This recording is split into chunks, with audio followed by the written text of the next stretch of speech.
So how did you go home too late at night? Listen, if you know the words, help me say, shh. I used to hang out every night. Used to run around in the bus. Yeah, I thought I had everything, yo. I thought I never needed love. Listen, now we go to the angel. Sent a straight down from above, yes. She came and swept me off my feet. What she did? Showed me the meaning of true love. Listen, and I'm afraid, yeah, that's why I don't hold like I used to. See, somebody love me, call me like home. Listen, hey, you see what I found, be a good thing. And I don't care what they say, hey. So I tell them when I get time, I might come through. But I can't sing that shit, can't stay too long. Come on, y'all. Yeah, my girl, she waiting, y'all. I don't wanna be fooled. I got a good thing for you. I ain't trying to lose it. Can't stay too long. Can I talk to y'all on this side? See my girl, she at the house. What she doing? I know this shit. With a big smile on her face, yes. Looking real good, smelling real nice and sweet. Hey, she know I'm not on the road. She know the temptation. She know I'm just the same. Listen, see, I try to make it right in the city. Before everybody knows. You will be surprised with some people like you. Come on, hey. So I tell her when I get time, I might go through. But I can't go through. Come on, y'all. Okay, I see you waiting, y'all. I don't wanna be foolish. You know what I'm saying? Let me say too. Let me say too. I ain't trying to lose it, baby. Can't stay too long. Come on. One more time. I can't stay too long. I can't stay too long. Gotta keep moving. Gotta keep moving. Gotta keep waiting. That's all right with you, baby? I don't wanna be foolish. Got a good thing going on. I got a good thing going on. Can't stay too long. Stay too long. Y'all have a good time. Let me say, yeah.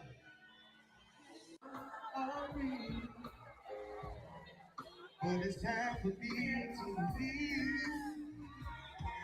Oh yes, if it makes you feel better,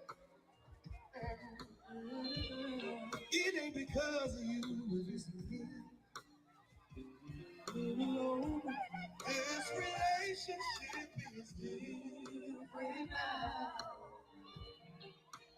No, it just ain't the same. Oh, and I'd rather you be happy, girl, than to cause you any more pain. Y'all gonna help me sing the song. I think this thing is over. Oh, baby, pass us by. It done passed us right on by. It didn't hurt so much for me to leave you, girl. Oh, baby, I'ma have to say goodbye. Come on, sing it again. I think this love thing is over. Oh, baby, it done passed us by. It done passed us right on by. It didn't hurt so much for me to leave you, girl. Oh, baby, I'ma have to say goodbye.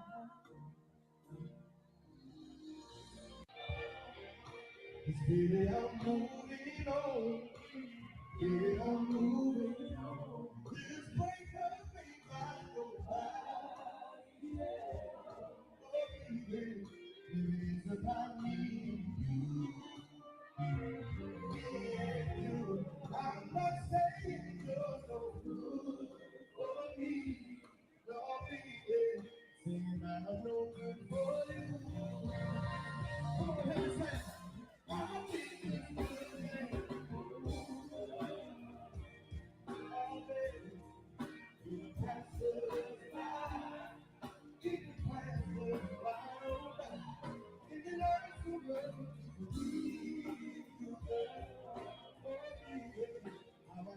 say goodbye. Come on, rock it out one more time. I need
she's the keeper.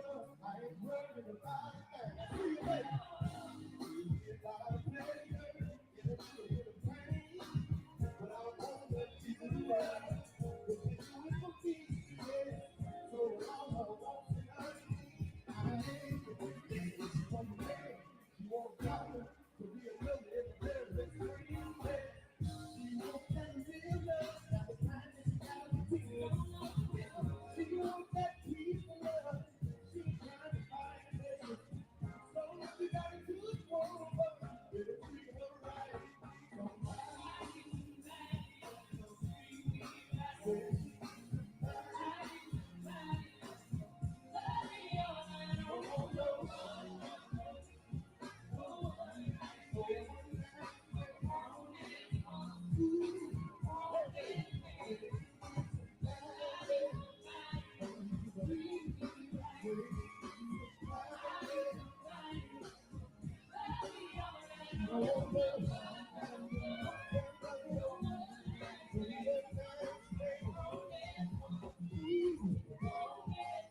Y'all have a good time. Make the noise for the song. We was back way inside.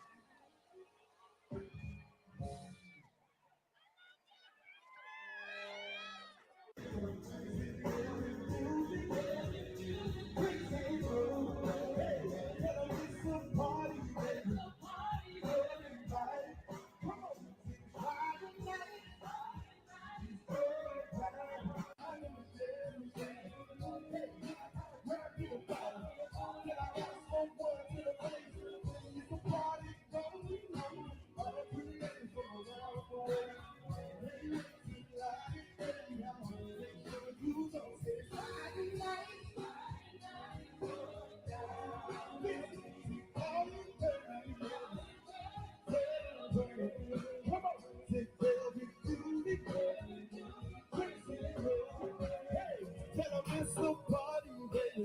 Come invited. Come on.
What's going on, good peoples? Give Mr. King George a great big, great big hand, great big hand, great big hand, great big hand.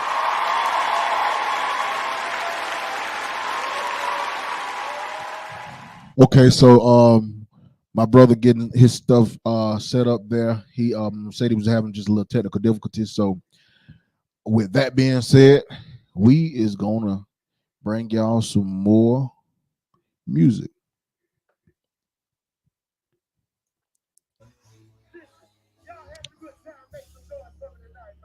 And if y'all don't know, Deon is actually King George's MD.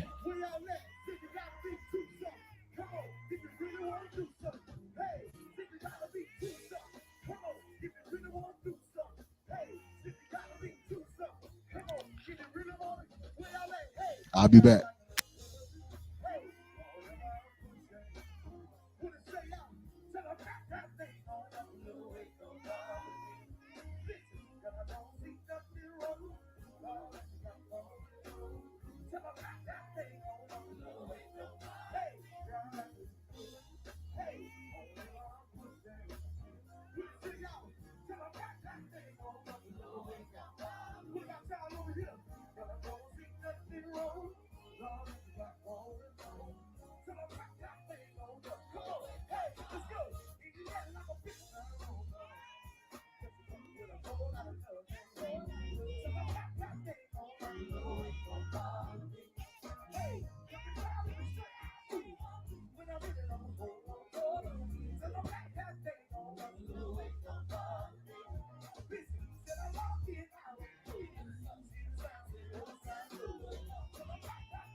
Couple more minutes, y'all.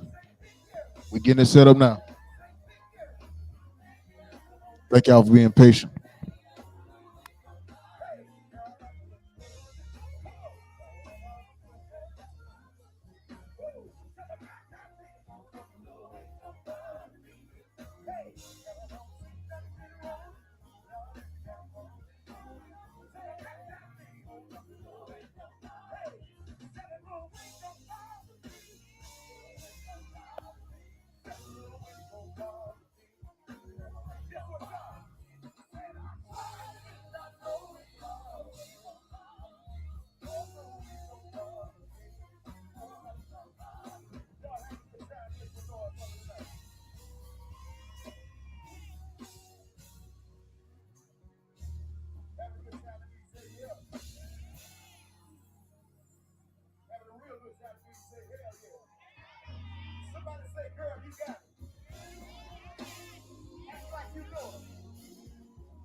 All right, y'all. It's that time. We are finally approaching the hour that we have been waiting on. And ladies and gentlemen, we are about to bring forward to y'all front a young man who really needs no introduction. He is a MD, keyboard player, producer, arranger. He does it all. Ladies and gentlemen, bringing to the stage Mr. Deon Doyle. Give him a great big hand. Man, thank you, Richard. Thank you, Richard. Thank you. Can you hear me well? Oh yeah, you good to go. You are good to go. Yes, sir. Uh, First Let's- off, let me apologize to you for the time restraints. oh Uh, no, you fine, man. I've told you, you good. We actually started a little bit before 9, so we good. Yeah, you fine. Trust me. Sounds good. All right. So how you been doing, man? Man, I've been all right, man. Busy, working hard as usual. Hey, you always been a hard worker. As Man, long as I've been knowing you. man, I appreciate that. All right. So Thank you for having me. you know it, man. Anytime. Whenever if you feel like you enjoyed this, when if you want to come back, say whatever you got to say. All you got to do is let me know. You'll I, be back. I would love to. Okay. So Trey Sean and our other co-host Lennox, they haven't made it on yet, but we ain't gonna hold you too long and we ain't gonna hold the people. Listen. I would be remiss to not extend the same courtesy that you all extended to me. So Okay. I'm here for you, man. However long it takes. Okay. All right. Sounds like a plan. All right. So like we like to start out, very first question. Take us back to your childhood. What was Lil Dion doing growing up? The floor is yours. My childhood. I got an interesting childhood because my dad's a preacher, and my mom is a loving woman. I got a little bit of the religious background where you know where my father uh, kind of uprooted me in, and then my mom coming from a poverty-stricken era where she was raising two boys, um, making minimum wage. We were accustomed to project housing living, uh, being exposed to uh, all the things in the uh, what I would consider the lower class neighborhoods. I was able to uh, get exposed to those things, so I kind of got a mesh of, uh, for lack of a better word, religious and street. Gotcha. I got you. So that is the makeup of who I am. That is where my integrity and my loyalty and my love for people all come together to make up who I am now. So you're what we'll call the best of both worlds. The best of both worlds. Yeah. I like that. Yeah, for sure. I would definitely say that. I would, yeah, I would definitely. We can agree on that. Okay. So when did you first discover? Oh, somebody probably calling me. Bear with him again, y'all, because this is gonna be a good one.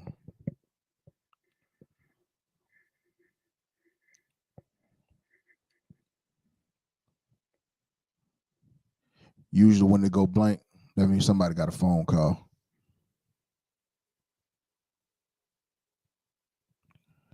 Mama Jody.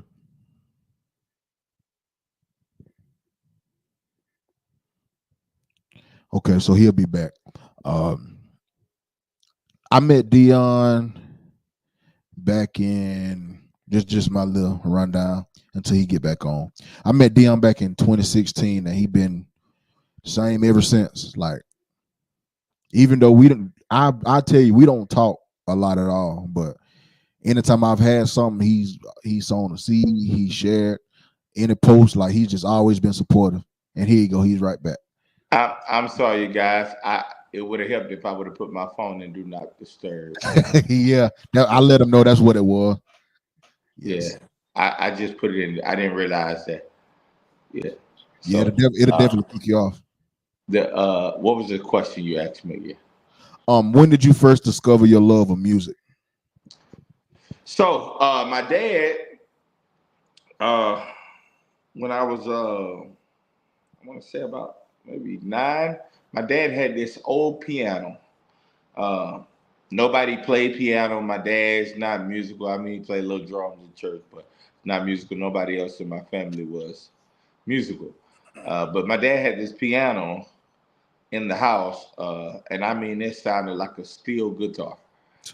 It was that bad. But he didn't buy it for anybody to learn. He bought it because it just looked good as furniture. Right. Like keys were broken. It was there just for looks, just for a piece of furniture. Right. Um, and uh, walking by it every day, I just Yeah. bang on it a little bit, Yeah. bang on it a little bit. And what I would do is back then when I was growing up, I ain't gonna tell my age right now. We had what was called Walkmans. Maybe Mm, some of y'all know about those, the little yeah. Walkman. Yes, sir. We had the Walkmans, and I had a little Walkman, and so I would put the Walkman on and just try to, find the notes to, the melodies to the songs. And I would find all the melodies, and then before you know it, that developed into me finding the chords, and that was the start of me, my interest in music.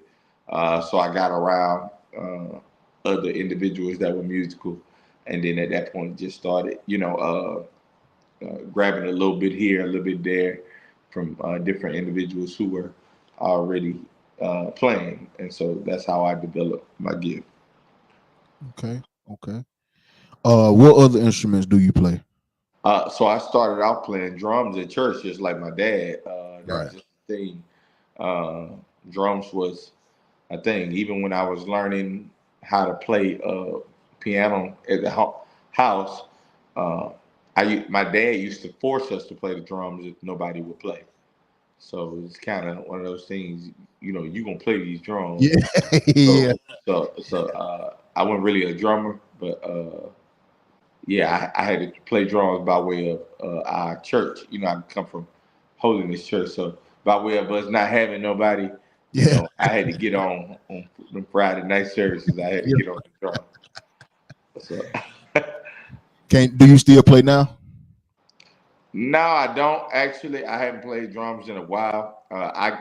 When we out on shows, I'll get on the drums and just play around and stuff. But Yeah. I wouldn't dare try to take a drum position with anybody. I don't think I'm quite in shape or prepared That to shape. do so. Yeah, yeah. Okay. Do you have any brothers and sisters, anything of that nature? I do. I do. I have several brothers and sisters on both sides. So on my mom's side, I have two brothers. On my dad's side, I have a, a half brother.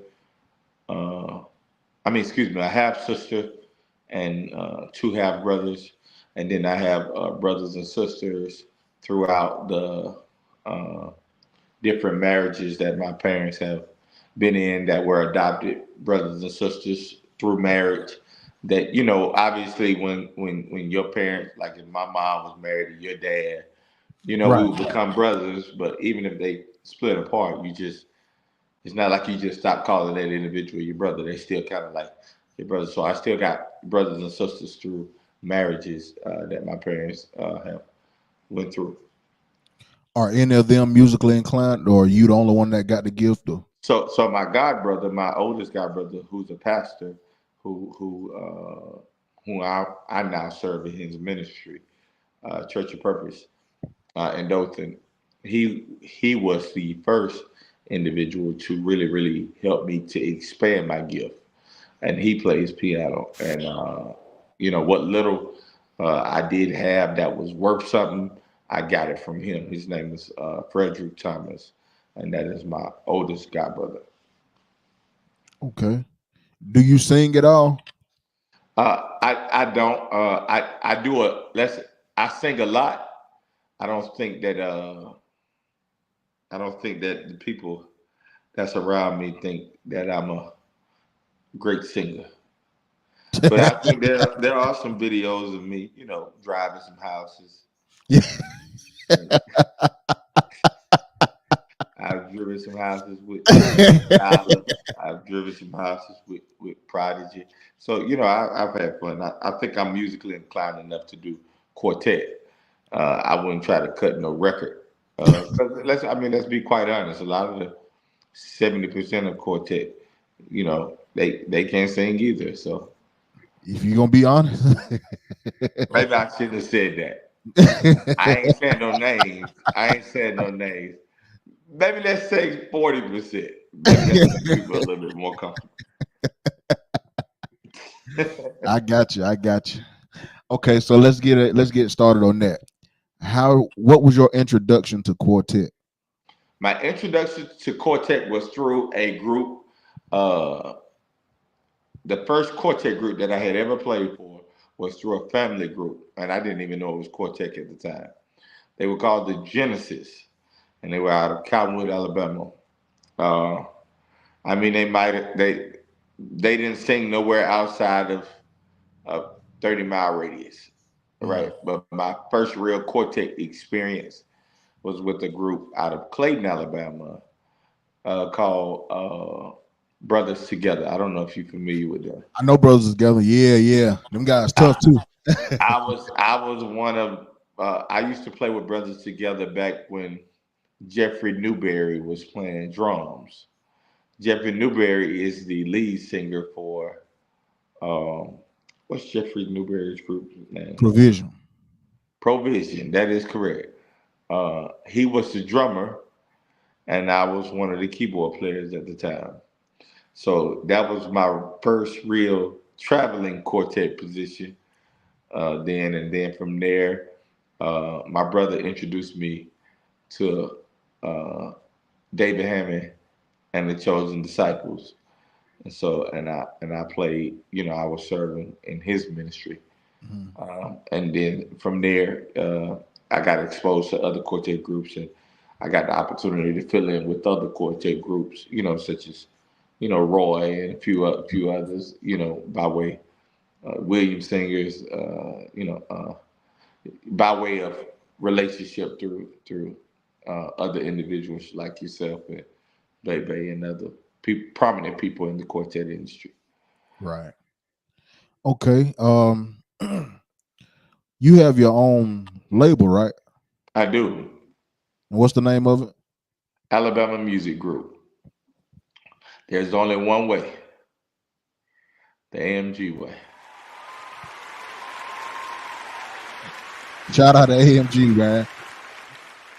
How did that come about? Like, what was the vision for that? So, realistically, Alabama Music Group was something, and I'm going to be very transparent on here, obviously, Go ahead. uh, was actually, I got a first cousin, my dad's brother's son. He wanted to be a rapper. They had been rapper. They real street dudes come from the streets, and Alabama Music Group was something that he originated on a very very small scale. It was a local thing. They used to use it to try to get people in the neighborhood and the younger kids involved in music. To kind of get them off the streets, just give them something to do. We had a recording studio here locally, and it was a community thing. Well, he ended up getting incarcerated, and it kind of got left in my lap. And I was like, what am I gonna do with this, right? And so I rebranded it because when it was originally created, there was no LLC, there was no Right, right. yeah, yeah, yeah. It was no Secretary of State. It wasn't a business license. It wasn't nothing. It was just something that the community had embraced, because of his credibility in the community. And so I just, as a legacy for him, I took it and I made it a real thing. I registered it. I got a logo for it, just the whole 9 yards. And I entered, secular music was my thing. And so what I did was I introduced it to the gospel Hmm. market. And so that's kind of how Alabama Music Group started. Okay. And do you have any artists currently signed? Okay, so when people say sign, we're more of a production company. And what I Okay. mean by that is, and some people need to know the difference when it comes to um, documentation when you register with the Secretary of State. Right. I know what you're defined as. So we're a label, but we're more defined as a production company. So Mm. when I do deals with artists, they're not necessarily like a signed deal where the artist is obligated to us. I do what's called agreements on projects or records. Okay. Okay. Does that make any sense? Yeah, that So makes so perfect so sense. so so so, so if I enter into an agreement with you as an artist, then we're entering into an agreement for a said record or a said project. And my only interest or investment is in that record or that project. The artist is still kind of independently. Obviously, it helps when the artist does, brand and say, hey, I'm with Alabama Music Group, so on and so forth. Oh, that's great. It's good marketing, good promotion. But as far as us having any legal rights to any artist, we don't have any legal rights to any artist. Okay. Well, that's good that you clarified that so people could actually know that there is a difference. Yeah, yeah, there is a huge difference. Um, have you had a chance to do any productions yet? Yeah, I actually got one that's really, really big that's about to come up. I guess I can um, give y'all a slight information on it. I see. I'm looking at the comments too. Jaleel, shout out Jaleel Jarvis, and Sean. Sean was another individual who was working with me when I was learning. But back to your question, uh, the what we've been working on now is the first Southern Soul live album,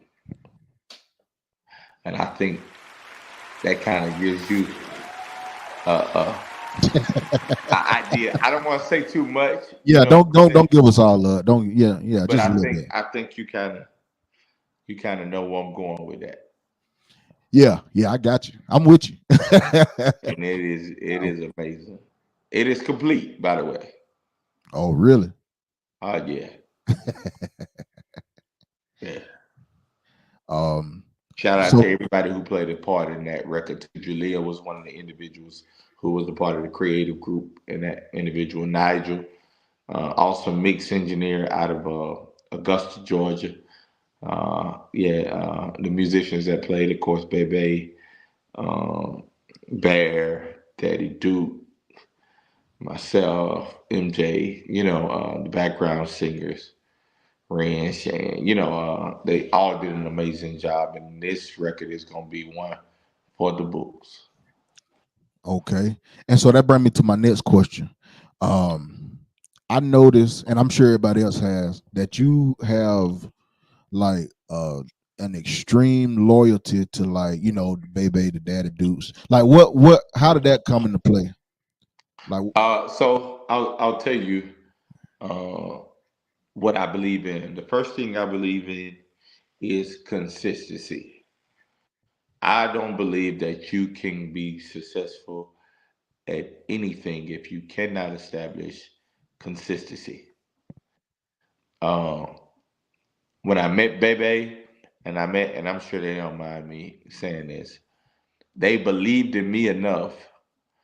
that when I would do projects with people, because I was doing a lot of projects, just learning, getting my feet wet, or even when I would do live shows with individuals, you don't even know it. They were the ones who would take that $25, that $50, Mm. that whatever you give me, and I think I would be remiss, or would be, uh, it would be unlogical to have somebody that believes in you enough to sacrifice their time, their talents, to push you and your brand to where it needs to go. And then when your brand does, get to a place to where it's thriving and bringing in income, you not be able to show that appreciation and gratitude to those individuals. So those are my guys. I love them because when I was in the mud, digging it out the mud, they had shovels. So a lot of people see them with me. They're gonna always get that opportunity, first opportunity, not because I don't want to work with anybody else, because I've worked with several people, and people know that, and I give several people opportunities. But I just feel like the people that labor to help you get to where you are, you owe them, you owe that back to them. In the event that uh, you begin to thrive and be successful in whatever that is that they've helped you accomplish. Shout out to Baby and Daddy Duke.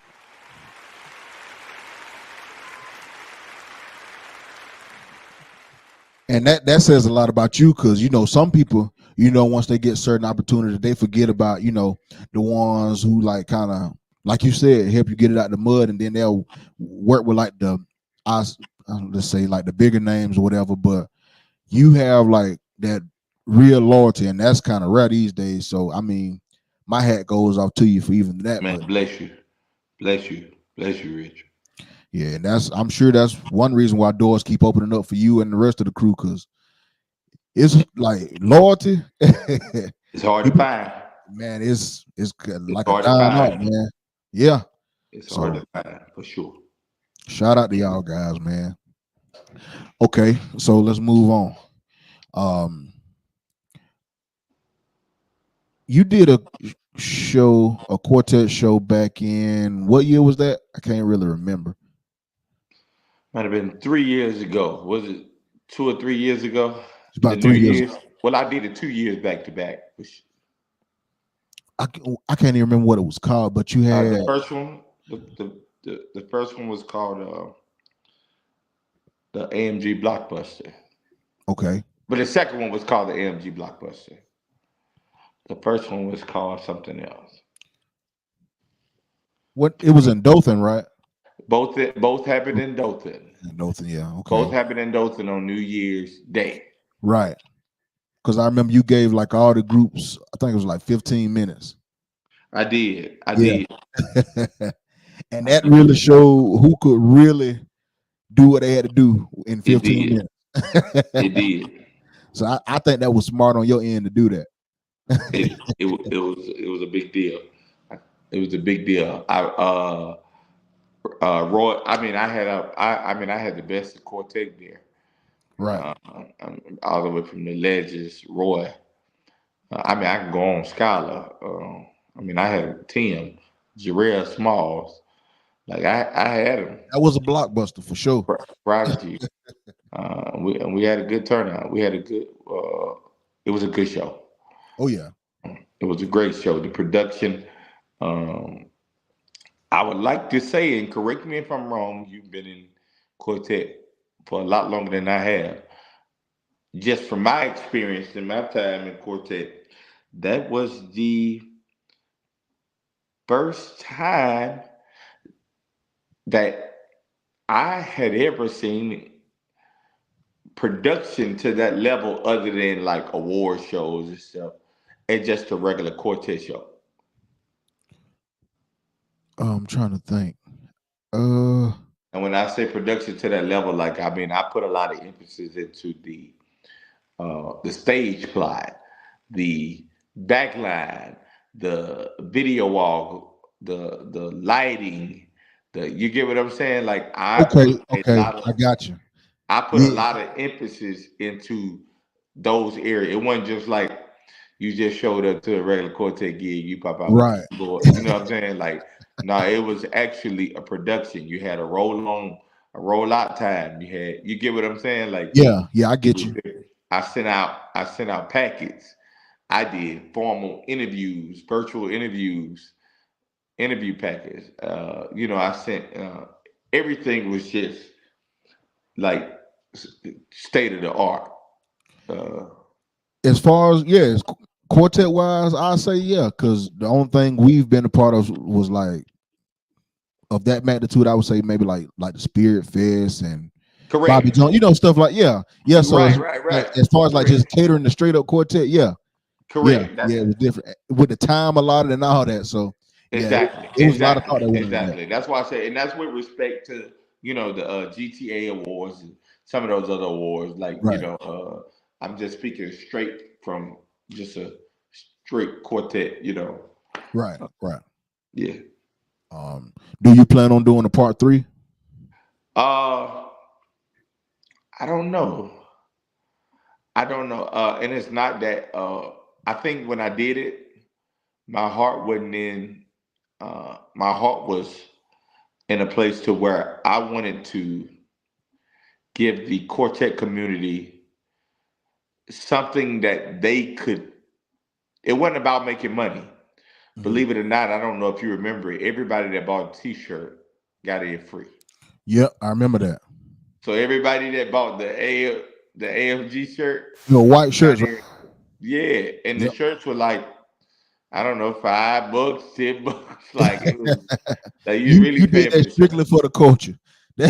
It was for the culture, but I Yeah, did it for the culture for number one for people to have a fair chance right. to be able to display their crafts, their hard work behind the scenes, uh, in a magnitude where it's not stressful, frustrating. You get what I'm saying? Right. Yeah. Not only that, where they could pull different ideas and informations and know how to implement different things in their productions, anniversaries, whatever the case may be. I just try to give them because sometimes if you don't know, you don't know there's a better way. If you've never seen what that looks like, and Right. now I've been seeing more quartet productions now use video walls. Yeah. Right? When that wasn't even a thing. hmm That's what I'm saying. That wasn't even a thing back then. Jaleel said he still got his shirt. Jaleel said, oh man, that's dope, bro. That's my guy. I can't wait to see him. I'll see Jaleel this weekend. Jaleel is awesome all the way around musician, tech, creative arts director, just stage production manager, like man of many hats, and so yeah, good dude. I can't wait to see him this weekend. Uh, Twan, Janice, Hey, y'all. Coming on in. yeah, Coming how on y'all in. doing? Hey, everybody, do me a favor. Y'all make sure y'all share the live. Yeah, Uh, share it, please. yeah, everybody that's on here, you love me. Share the live. Let's make this a movie. Let's do it. Okay, so who was one of the top quartet artists that you played for? Top. Are you saying top? Let me, because I got to make sure I clarify your questions, because I don't want to get rebuked after I get off here. When you say top, are you referring to uh, one of my favorites? Yeah, Are you referring to who was probably one of the more economically prominent we'll say quartet artists? your favorite. We'll put it Okay, in there. all right. I gotta say, one of my favorite artists, quartet artists to play for, is Tim Rogers. Shout out to Tim. Yeah, Tim Rogers. That's with respect to. I really did enjoy working with the late Sean Jones. Right, right. Um, who else? It was another question I had. Um, what was God? Man, I'm drawing a blank now. Ah, Tyler Williams. You did a Tyler lot of Williams. production for him, right? I did. That was one of those situations that I explained to you. I had a production agreement. It was a three single deal, Right. in which I actually wrote and produced all three singles. One was Mountains. One was He Paid It All, and the other was Dear Lord. All were phenomenal records that did well. I actually even got involved in the uh, his career aspect just because he's a good dude. He was a brother of mine, and so we helped market him in some of those ways and open up a few doors. And Tyler was doing a phenomenal job. Phenomenal job. Now, I think he's working on some stuff now on his own. But yeah, I'm really extremely proud of Tyler. Okay. Okay. Brian Lauder said Dion a great guy. He just don't know how to play spades, but that's another conversation. Man, Brian, listen, we'll deal with you on Thursday. Mm, Make sure you keep your schedule open. mm-mm. I'm gonna make sure I add you to my schedule.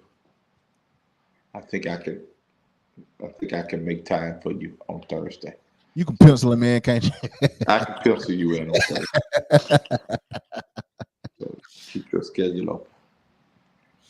Okay. So now one of the biggest questions that we gonna ask. Ask as many. Listen, I'm just you. I ain't got nothing but time, and Okay. I want to make the. I want you to like. Let's make the best of it. Let's do it. Calvin Richardson. Yes, sir. How did that opportunity present itself to you? Uh, Interesting. I got it. You won't believe how I got that opportunity through Instagram. I woke up one day, and I know a lot of people gonna be like, "Oh, you know, you can't despise." A lot of people be like, "You can't never get to a place to where you feel like you're you're above, you know, reaching out to people." You know what I'm saying? Right. Like I still reach out to people now. I'm telling you. I Yeah. do it every day. I was on Instagram and I wasn't just messaging Calvin. I had messaged a bunch of people. I had messaged Indy Irie, Maya, Joe, just a whole bunch of people. And in that message, I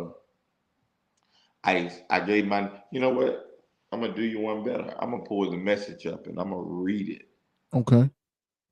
Uh, and in that message, I just introduced who I was. Uh,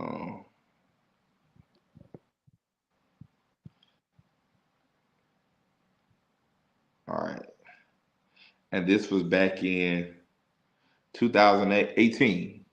So with every individual, you know, of course, I said hello to whoever there was. Calvin's messages was, "Hello, Mr. Richardson. Hope all is well. Uh, really looking to work with you on some. I'm really looking forward to working with you on some live stuff. I do programming, production, and I'm a musical director as well. Also, my main instrument is keys. I really do think I can help take your show to the next level. Not that it's not good now, but I can really expand it musically to be more 21st century relevant. Mm. Please keep me in mind. If you consider me, here's my contact." I gave him my phone number, my email, and that was kind of like my template that I gave to Right, all, right, right. right.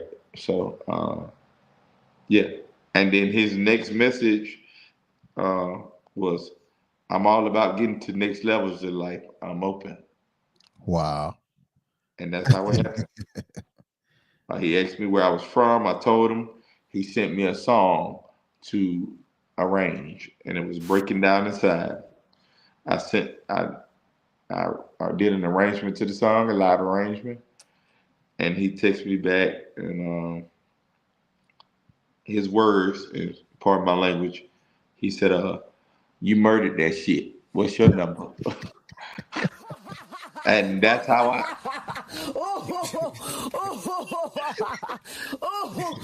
and that is how I got the job with Mr. Richardson. Now, believe it or not, when Mr. Richardson called me, because it's interesting that we're talking about this now. When he called me, he asked me to work with his guys. So he wanted to bring me in to work with his guys. Mm. Y'all ain't gonna believe what I did. What you did? I declined. Wow. I told him if I came on board, I would have to bring my own crew. That would be the only way I could guarantee my services.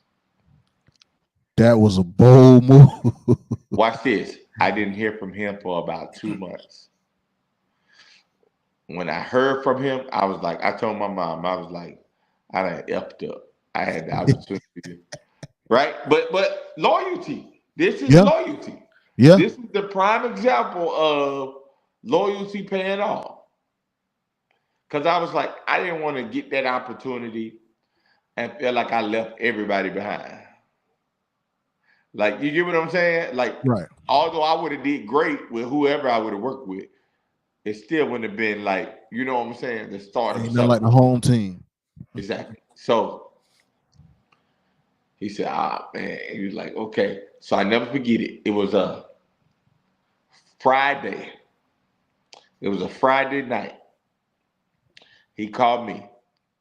He said, D, the C, it's Calvin. It's like, you said you want to work with your crew, right? I was like, yeah, I do it. How good your crew is on 1 to 10? It's like a 10. He's like, don't play games, D. This was him talking to me. Yeah. Like a 10. He said, can you know 18 songs by tomorrow? He said, can you know 18 songs by tomorrow night? I said, yeah, that's easy. Sticking my foot all the way in my mouth. Yeah. He said, send me everybody's name in your crew. And I send you flight confirmations tonight. I see y'all in Houston. Wow. The band he had that had just played in Dallas, he flew them back home and flew out my crew. We had to know 18 songs. We practiced all night on the way to Atlanta, all in the airport, and we did the show. We did the show, bro. And how did it go? Looking back at the show now, I would probably say we were 70%, but we Mm. were good enough to where Calvin gave me a shout out. We were better than the band that had been playing for him for years. No Mm. stems. I mean, I had loops. I had loops. I didn't have no stems. I had loops, and yeah, we did the show. We did good, and he let me keep the position. We did good enough for him to let me keep the position. And from that, I gradually began to build the show.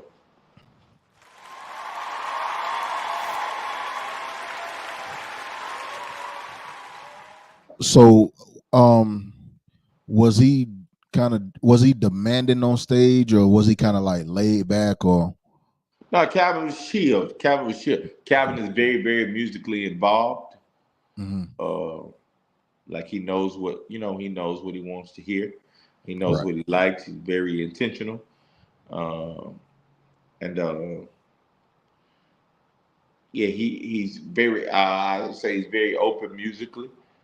Uh, and like I said, he's very involved musically. So uh, that could help, and that's a kind of like a two-edged sword because you can go too far. You can like, but yeah, Yeah. Yeah. but overall, Calvin's very professional. I've seen him in spots where, you know, uncomfortable positions, and he's always maintained a certain level of professionalism. So Calvin's a phenomenal performer, artist, singer, incredible singer. Yeah, he's just he's a great guy, great guy.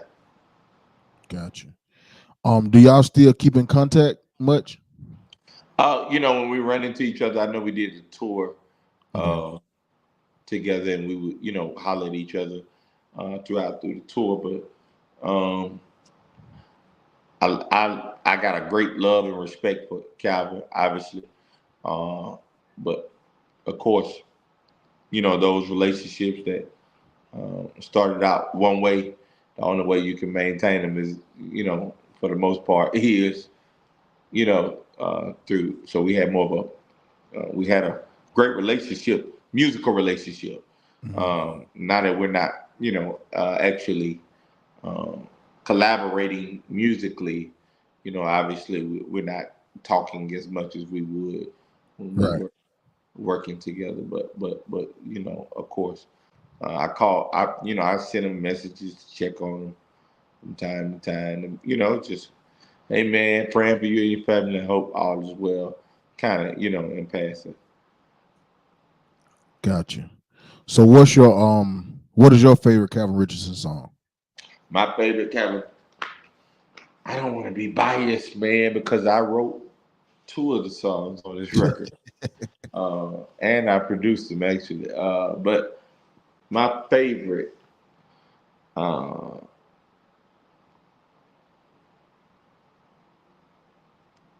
"Unreasonable." I got to check that one out.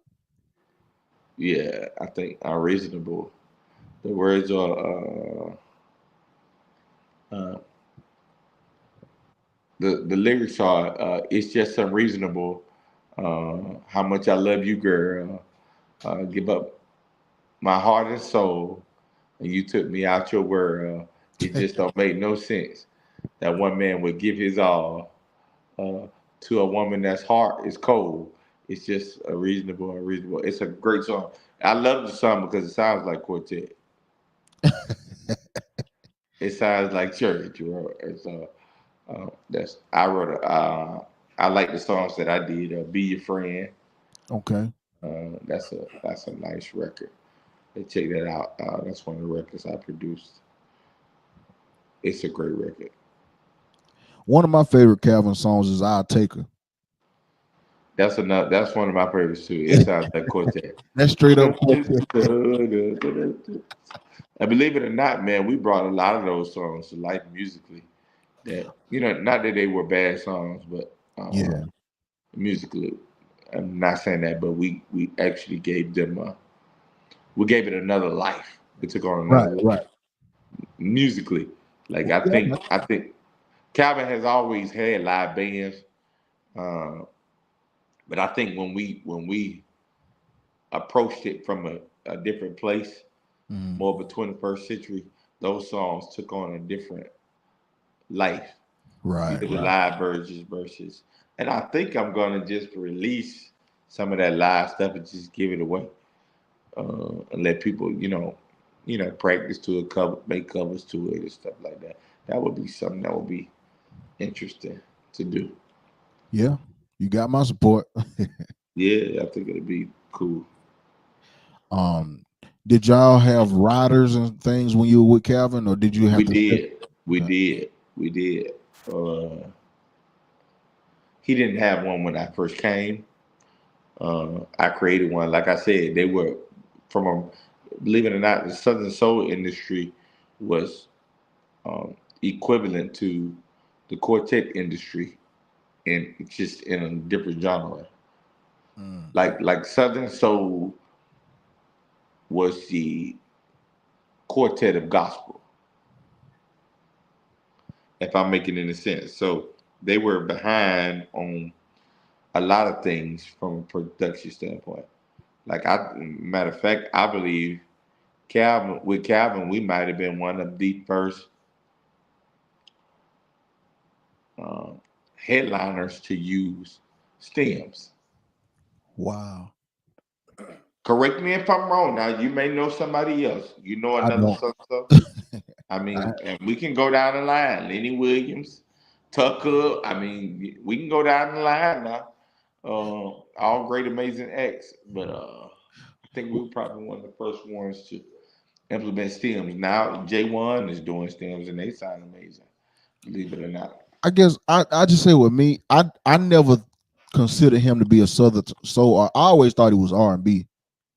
I didn't know he went He under. did. So okay. He did. He did. I think he was. He had that crossover. Only reason why I would label him Southern Soul because I think that's where the bulk of his. When we did shows, the bulk of his demographics were Okay. Okay. Southern Soul. We didn't do like you didn't see a lot of shows with us opening up with a lot of R&B artists. Mhm. We were on. When we toured with blues artists. You know what I'm saying? Okay. Pokey Bear, that genre of people. So we were in that Southern Soul market. That was the market that was Mm, uh, supporting us at the time. okay. Because I just know he got like real heavy radio play, like mainstream radio play too. So that's Yes. why I didn't never consider him or think about him as being Southern Soul. But Well, I think radio play has a lot to do, and maybe this would be a nugget that I could give you. I don't think like because I mean, let's face it, King George, he's the Southern Soul. He's labeled as Southern Soul, and he gets just as much radio play as you know. I would go as far as saying Jay Z.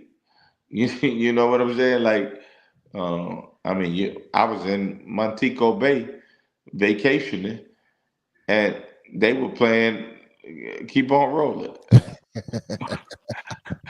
So you see what I'm saying? So like you got people in New Zealand in different parts of the country that's listening to keep on rolling. So I think uh, the the the airplay just came from the him having uh, songs that were friendly Mhm. to airplay. Like when Pokey came out with Side Piece, that was a big record. Right. I went to Southern Soul. I didn't know anything about Southern Soul blues, Me either. but I knew Side Piece. Right. Right. I knew that song because that song had took it a wave, Mhm. for that era. So I think Calvin had those songs that were relevant in his era of time that led to him, being able to get that radio push. Okay. So now we're gonna segue to the next thing. How did you make the transition from Calvin to King George? Uh, it was I don't want to call it a transition, but for lack of a better word, it was mutual understanding. I had started working with uh, King George. I was already kind of doing work with him on the side when he uh, first started, I guess, using the band. I think he was doing some stuff with his cousin there, and I think I had did it. It was Lakeisha's show. Mhm. She did a show, and she hired us to be like kind of the house band, so to speak. So we were designated to play for King George. That was my first time ever playing with him, meeting him, and it was a good experience. That was my first time getting acquainted with his music, and I was like, this guy's really good. And so by way of that, of course, I said, hey, if you ever need us, we would love to continue to work with you. Um, we did his wedding. That was a good experience, and from there, we were able to continue to work with him on other dates that came available, and he could utilize the band. He afforded us the opportunity to work. When he got on the tour, I tried to kind of keep um, things separate, so I was able to. I had two bands going at one time, uh, band with George and a band with Calvin, two separate bands, just so there wasn't a conflict of interest. Right. And that worked. That worked for a while, and they did. They had a good run. And then of course, I think it became a conflict of interest um, for Calvin. Not in a bad way. Certain artists just kind of want their own thing, and that's okay. That's okay. And so, you know, we kind of discussed it. We talked about it, and he was on board with me continuing to work with George, and I was on board with him being able to find someone that could be exclusively for his brand. So yeah, it was just a conversation. It was done integrally. It wasn't no bad blood. I wasn't fired. I didn't quit. Nothing like that. It was just we had a conversation, and yeah, it was a good. So you just you just handle, just business. Yeah, yeah, yeah. That's Just what it boiled business, down to. man. Yeah. Yeah, yeah, yeah. Just business. Yeah. Ain't no hard feelings. Mm. Okay. So, and what year was that you got with King George, if you can remember? Say about 3 years ago. It's been that long? Yeah, I mean, Keisha, this is Keisha's third show with him, so it's been at least 3 years. Matter of fact, Keisha's show is this Friday. This Friday. Correct. Greensboro, right? Correct. This same show we did a few years ago, a couple times with Where her. it all started. That's where it started. This is where it started. Keisha's show. Shout out to Lakeisha. Yes. And believe it or not, Keisha is the one who made the connection between me and George. So that was her thing. So big ups to my sis for that. I want to try and get him on for an interview one of these days, but I know he be kind of busy. So maybe we can make it work. Yeah. Yeah, that definitely you reach out to, Keisha may be able to make it happen. Okay. All right. So as I asked you what's your favorite Calvin song, what's your favorite King George song? Right now I would probably have to say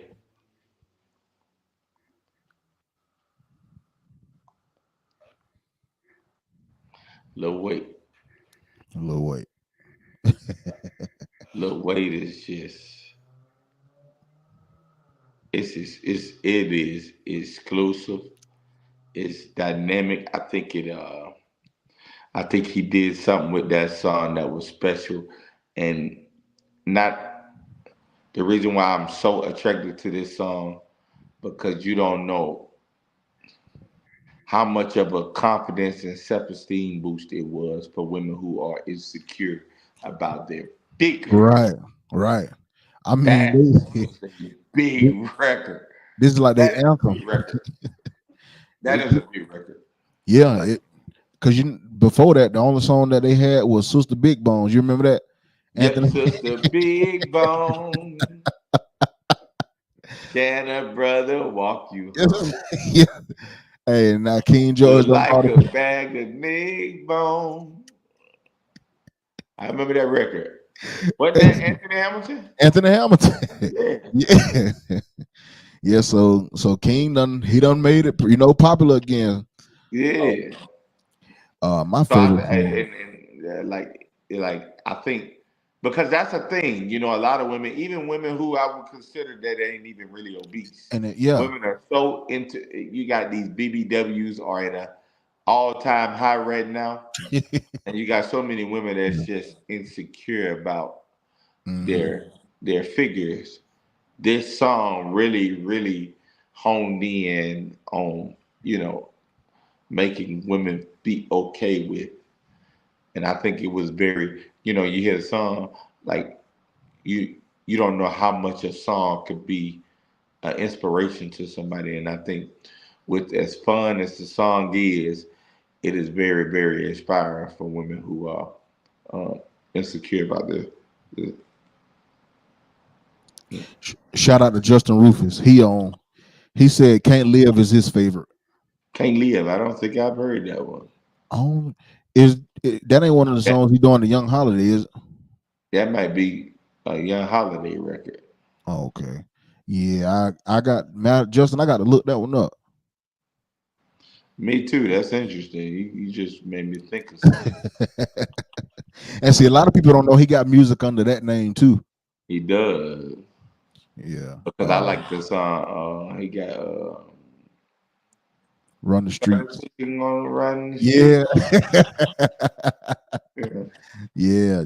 JoJo put me on that. Okay, yeah, he said that's a Young Holiday record. Okay. Okay. Yeah, yeah, yeah. Check that out. And that's his. They all family. They all from right there. So they've been knowing him a lot longer than I've been knowing him. Man, it's crazy. I remember first time I heard "Keep On Rolling," Roy had it on a CD, and I was like, "God, can you please cut that off?" I didn't know. Crazy. 'Cause at the time, yeah, you just didn't know what it was gonna be. First time I seen it, it was a pastor. I was trying to go find a song. The skating pastor, I think he's out of Atlanta. He was doing he was in his office. If you want to leave, he was basically talking about the members. And he was telling the Mm. members, if you want to leave, go ahead and Yeah. leave. You know what I'm saying? Yeah. And he did a reel to it, and that was the first time I heard the record. Yeah. Is Trey Sean supposed to be up here? Yeah, he just said he walking in the house now to get set up. So yeah, he been ripping and running all day about like me. That's your co-host. That's one of my co-hosts. Just loc us out of here. And he do it every time. Get on up here, man. Every single time. Let's see. He probably done text me again. He said just walking in. Okay. Um do y'all have a pretty extensive schedule with King George? We actually do. We actually do. I would almost say every weekend to the end of the year. I think there's some time off in around Christmas and stuff, but yeah. Wow. Have y'all did any performances like during the week or it's just mainly weekends? Mainly weekends. I would say then did anything that I can recall during the week. I think we did the thing with Nelly during the week. That was on a Mm, weekday. Like some more of some private stuff. I think that was done during the week. okay. What's the biggest stage you've been on so far?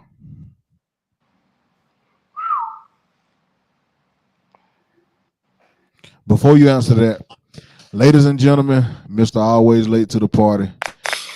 Good job, Lambo. No, For being late, he know what he got to get. Put it in. Oh wow. yeah, Wow. long day, long day, long day. Wow. Brother Deon, what's up, man? Man, brother Trey Sean, let me tell y'all something. That boy blessed that bass guitar on last Saturday in Spartanburg. My God. Appreciate you, brother. Thank This is a bass player's bass player. you. Yeah. Oh, man. Your favorite bass player's favorite bass player. Love That's right. That's right. that.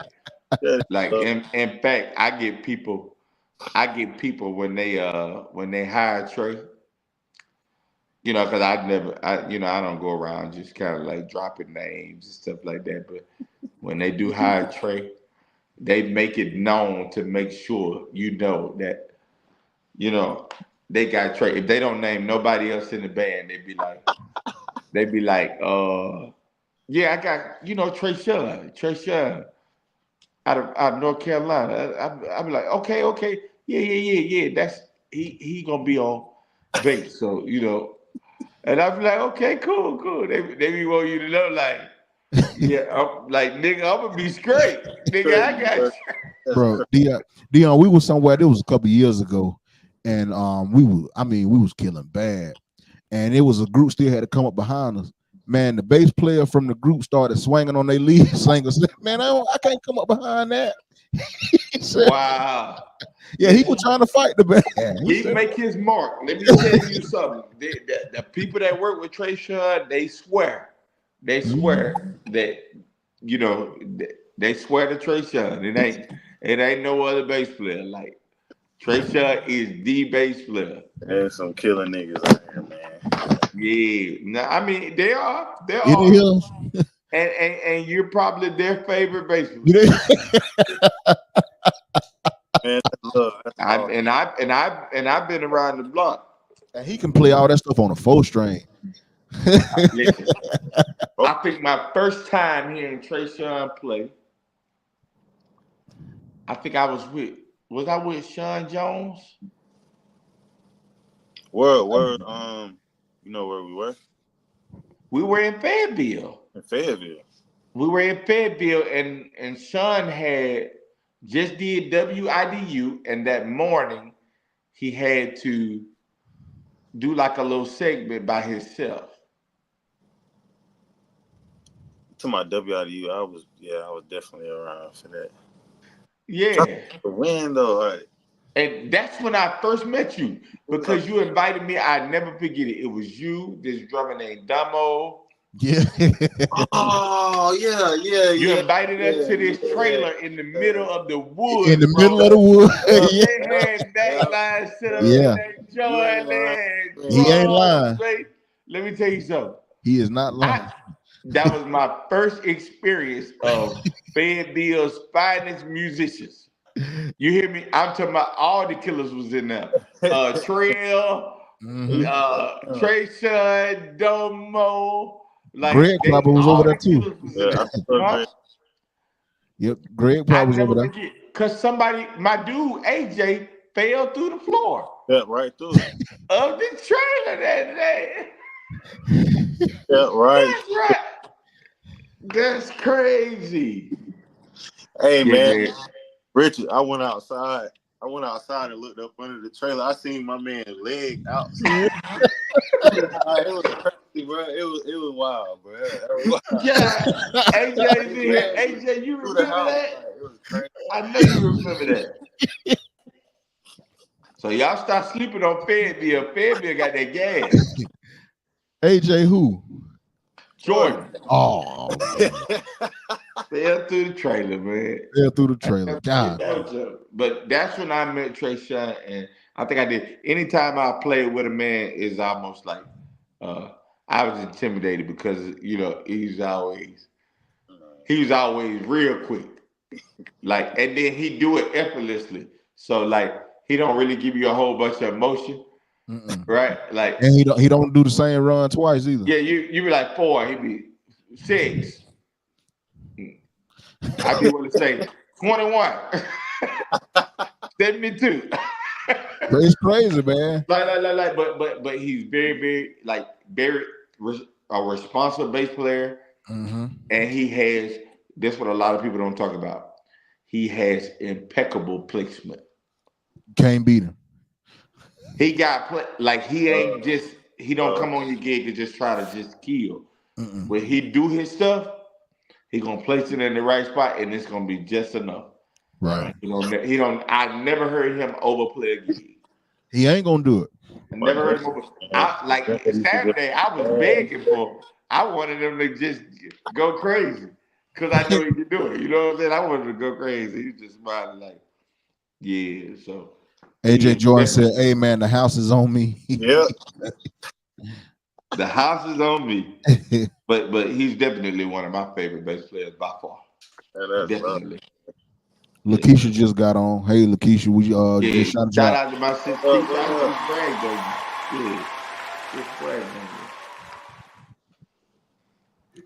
Trey, go ahead and take over. I gotta take me a little bathroom break.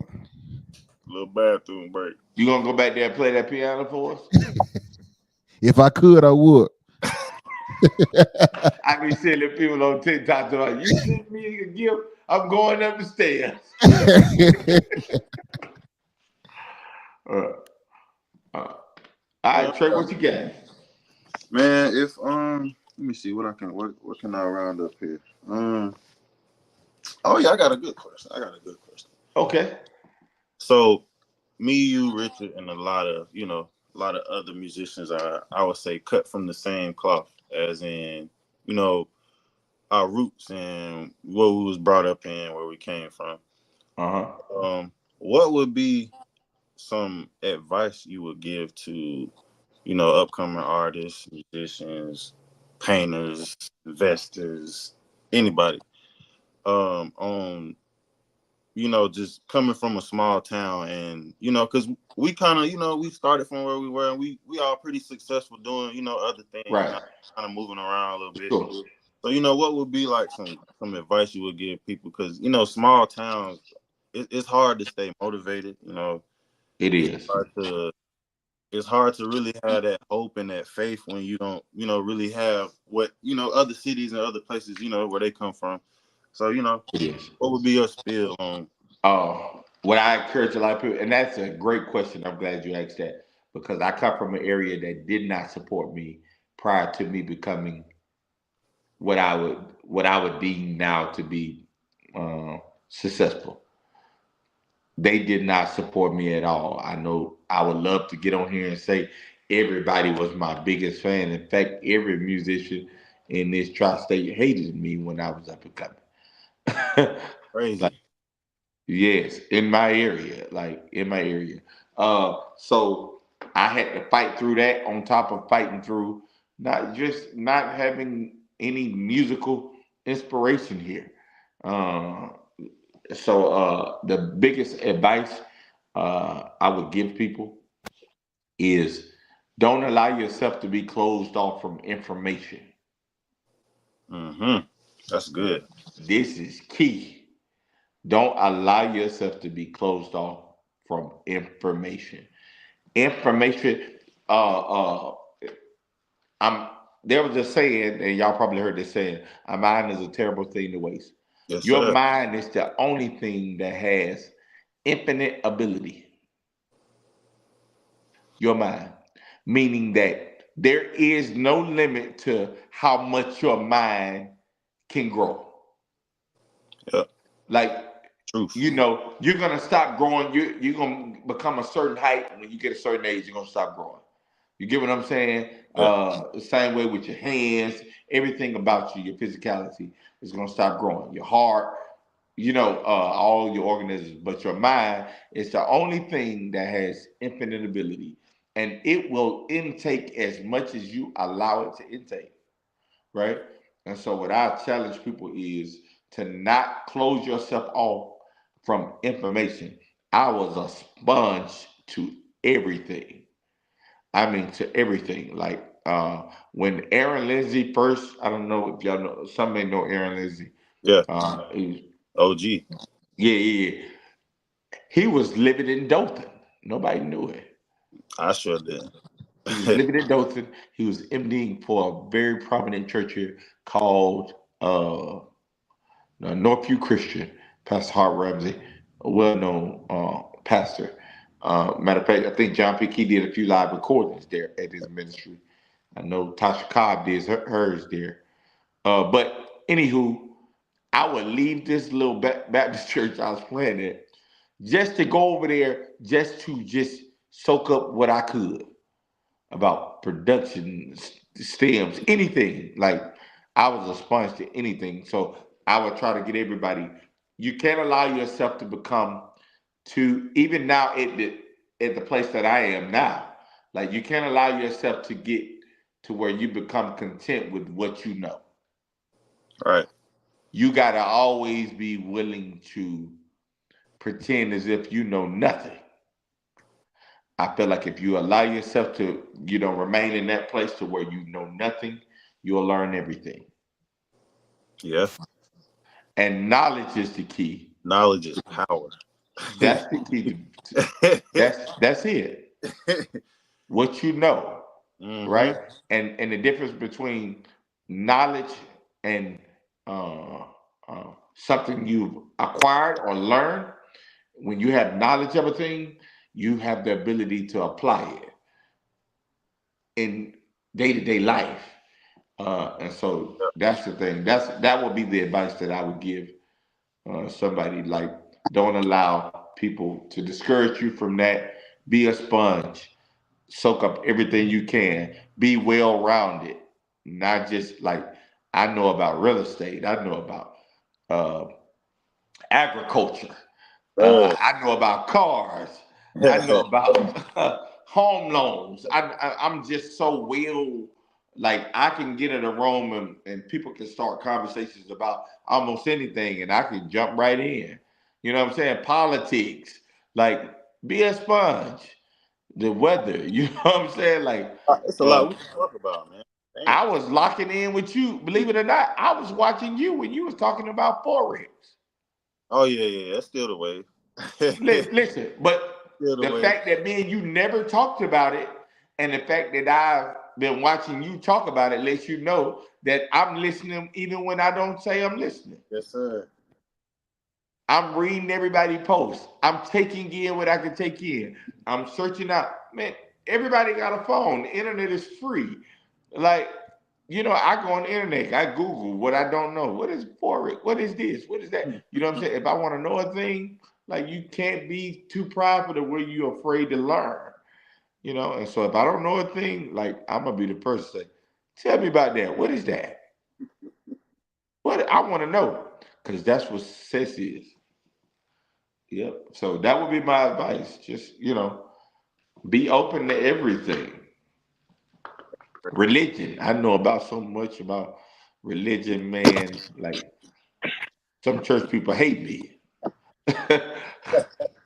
Because I know, I mean, I read it all. I know about what Muslims believe. I know about what Catholics believe. I know, you get what I'm saying? I'm It's just all. not shut in. It's Like, all. I believe if you allow yourself to be shut in, then you become a slave to whatever that thought process is. That's true. So That I is don't want to be a slave, especially when I got a mind that I can use on my own and I can explore as much as I want to explore. If a lot more of us could understand that, my man, just the world, period, man. Oh my God. Listen, we are probably one of, do you know how I was looking, and I'm just going to tell you how far ahead I be thinking. Like, we think we got technology down pat right here in America. Man, you ought to see the type of technology that's over in places like China and stuff. I seen They got they full had, robots. huh? They got full robots. I know. That's what I'm telling you. Like we were shocked. We were shocked when Elon Musk came out with the Tesla, but these people had discovered electric vehicles decades ago. Yeah. Decades. Elon Musk just introduced it to America. And we were all like, ooh, that's, you get what I'm saying? But these Yep. people, they were way ahead. You know what I'm They're saying? the Jetsons over there. They Yeah, way the Chinese and advanced. Japanese have always been like light years ahead of us. Japanese, yes, Yeah. man, they just ahead. You know what I'm saying? Them people at the nail salon, Asians, like Hmm. they are ahead. You know what I'm saying? Hey, That's the reason why they can come over love here and do Arab. some. I love Arab. The Arabs, the They the Indians, best. They the you get what best, I'm Hmm. saying? man. Like Ever. these people I are love his. them. The Americans, we think we, you know what I'm saying, the cream of the crop. When these people look at us like we slow, Yep. like we don't know nothing, right? We don't even understand credit. And I'm not playing the race card. The African American community has been so uh brainwashed as it relates to credit. And y'all gotta let me plug this nugget in here. Yeah, go ahead. Uh, I was taught in order to have good credit, like, yeah, and I'll let y'all tell me, like you go buy something and you pay for it on time, and that's how you Hmm. build your credit. Yeah, Well, y'all not taught that way? yeah. That's how I was taught. Hmm. Hey, Go. My daddy told me go buy a TV. There was a place called Sears when I was growing up. I don't Shout know out if to y'all Steve. remember still Sears. got Yes, serious. sir. You know I Sears when you old. And they said go get your TV from Sears and pay on it every month. Gonna build your credit. I remember talking to uh and I'm a firm believer you gotta center yourself around people who are a reflection of where you want to be in life, right? Hmm. So I remember talking to this very, very successful guy uh, about credit, and I hadn't bought a home yet at this time, and I was trying to work towards buying a home. He's like, you what you working on your credit? And I was like, yeah, I'm just trying to, pay all my stuff on time and stuff like that. He says, well, what are you doing? I said, I was just paying my stuff on time. And you know what he said to me? What? He says, yeah, you just like every other dumbass I know. Now, immediately, I could have got You offended, got yeah, yeah. right? Mm-hmm. But I wanted to know why he thought I was a dumbass. Because whatever that had him so strong about how he felt about my decisions, he had some very helpful information. So I asked him, I said, like, well, you know what? He says, this is what he said to me. And y'all better get this. All y'all on here, y'all better grab this. You might want to share it to your friends. He said to me, all of you who got low credit scores, I'm giving you the key to make your credit go up through the roof in the next 90 days. He says, how long you been living in this house? I said, about 3 years renting. He says, okay, so you got a light bill. I was like, yeah. He said, how much a light bill every month? I said, about 100, $150 or something like that. Okay. He said, how you pay it? I said, I either go take cash or I use my debit card, right? He says, okay, that's $150. You use cash or debit card. He says, okay. What about your internet? I said, it's about $50, something like that. How you pay for it? Same way. He said, that's $200. Okay. He says, what about your water bill? That's about $40. He said, you pay it the same way? I was like, yeah, pretty much all my bills I pay the same way.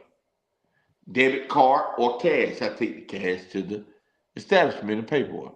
And he said to me, that's the dumbass way. He says, credit is your money. That's all credit is. He says, so you spend about $800 to $1,500 a month that you're gonna have to spend every month, right? Because you ain't gonna get out of paying your light bill, you're not gonna get out of paying your water bill, your internet. All of these are reoccurring bills that you gotta pay every month, that you're gonna pay every month, right? Reoccurring bills. So he said, why don't you just take the money that you're gonna spend every month and go get a secured credit card and use that secured credit card to pay the bills that you're gonna pay every month anyways, and then use your money to pay the card off every month. Man, I did that for 93 months. My credit score went up 90 points.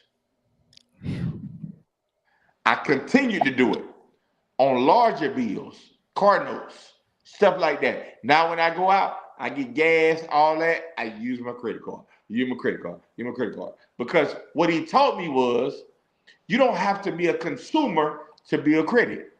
The only thing you're doing when you're consuming is raising your debt to income ratio. That lowers your credit. When you use your cash flow to create your credit, then you're only just recycling your money for credit. I bought a Nuggets. house. I Wow. bought a house that year. I wish That's you could crazy. pin this part. Huh? I wish you could pin this part.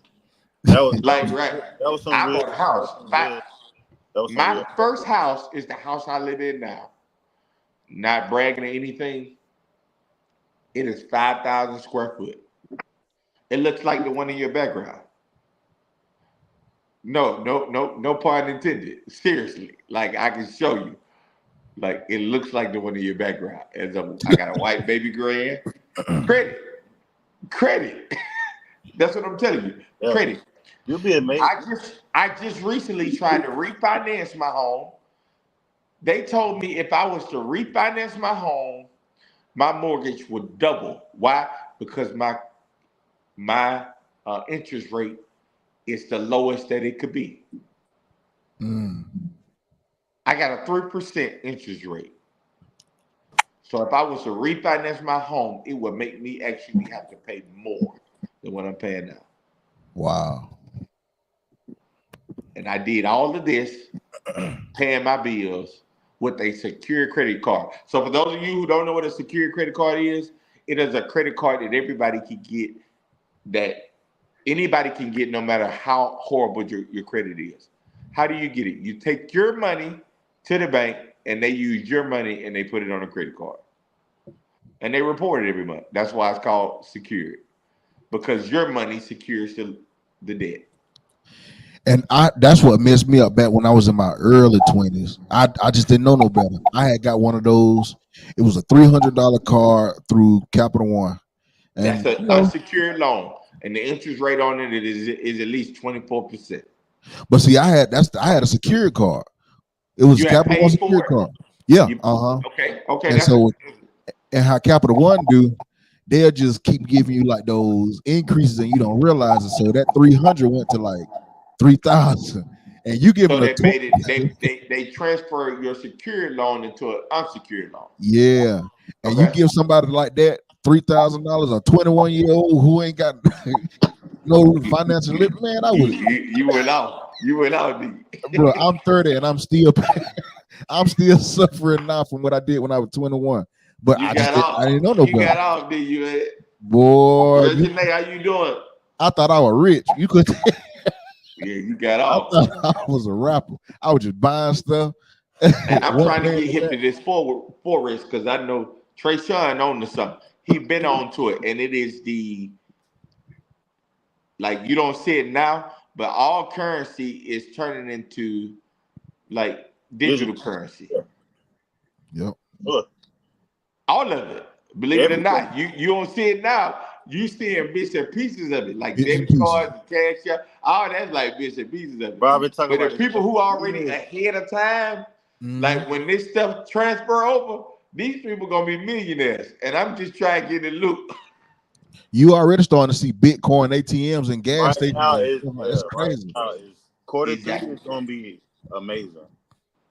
Yeah, I'm already knowing. And It's I know not- you was on to something when I seen it. Because I started researching it. I'm big on research, man. Yeah. Like I was like, this dude on to something. They think he crazy, but he on to something. And I said, when he get that first milli, he ain't gonna be effing with y'all no more. Y'all better enjoy while he can, cause he in the lavish cars. And look, Can't wait to sit on that Alcatraz. look, y'all ain't gonna be able to call him and say about don't play no bass. Listen. Man, I'm driving my car today, man. I'm sorry, I'm driving. Yeah, man. So I know what's going on. So listen, like you got some information that the world need to hear, and y'all better pay attention, bro. Seriously. I tried. Listen, I know. Listen, and we gonna have that talk when time permit. But Yeah. we gonna have that talk because of course, I know what I know, but I don't know.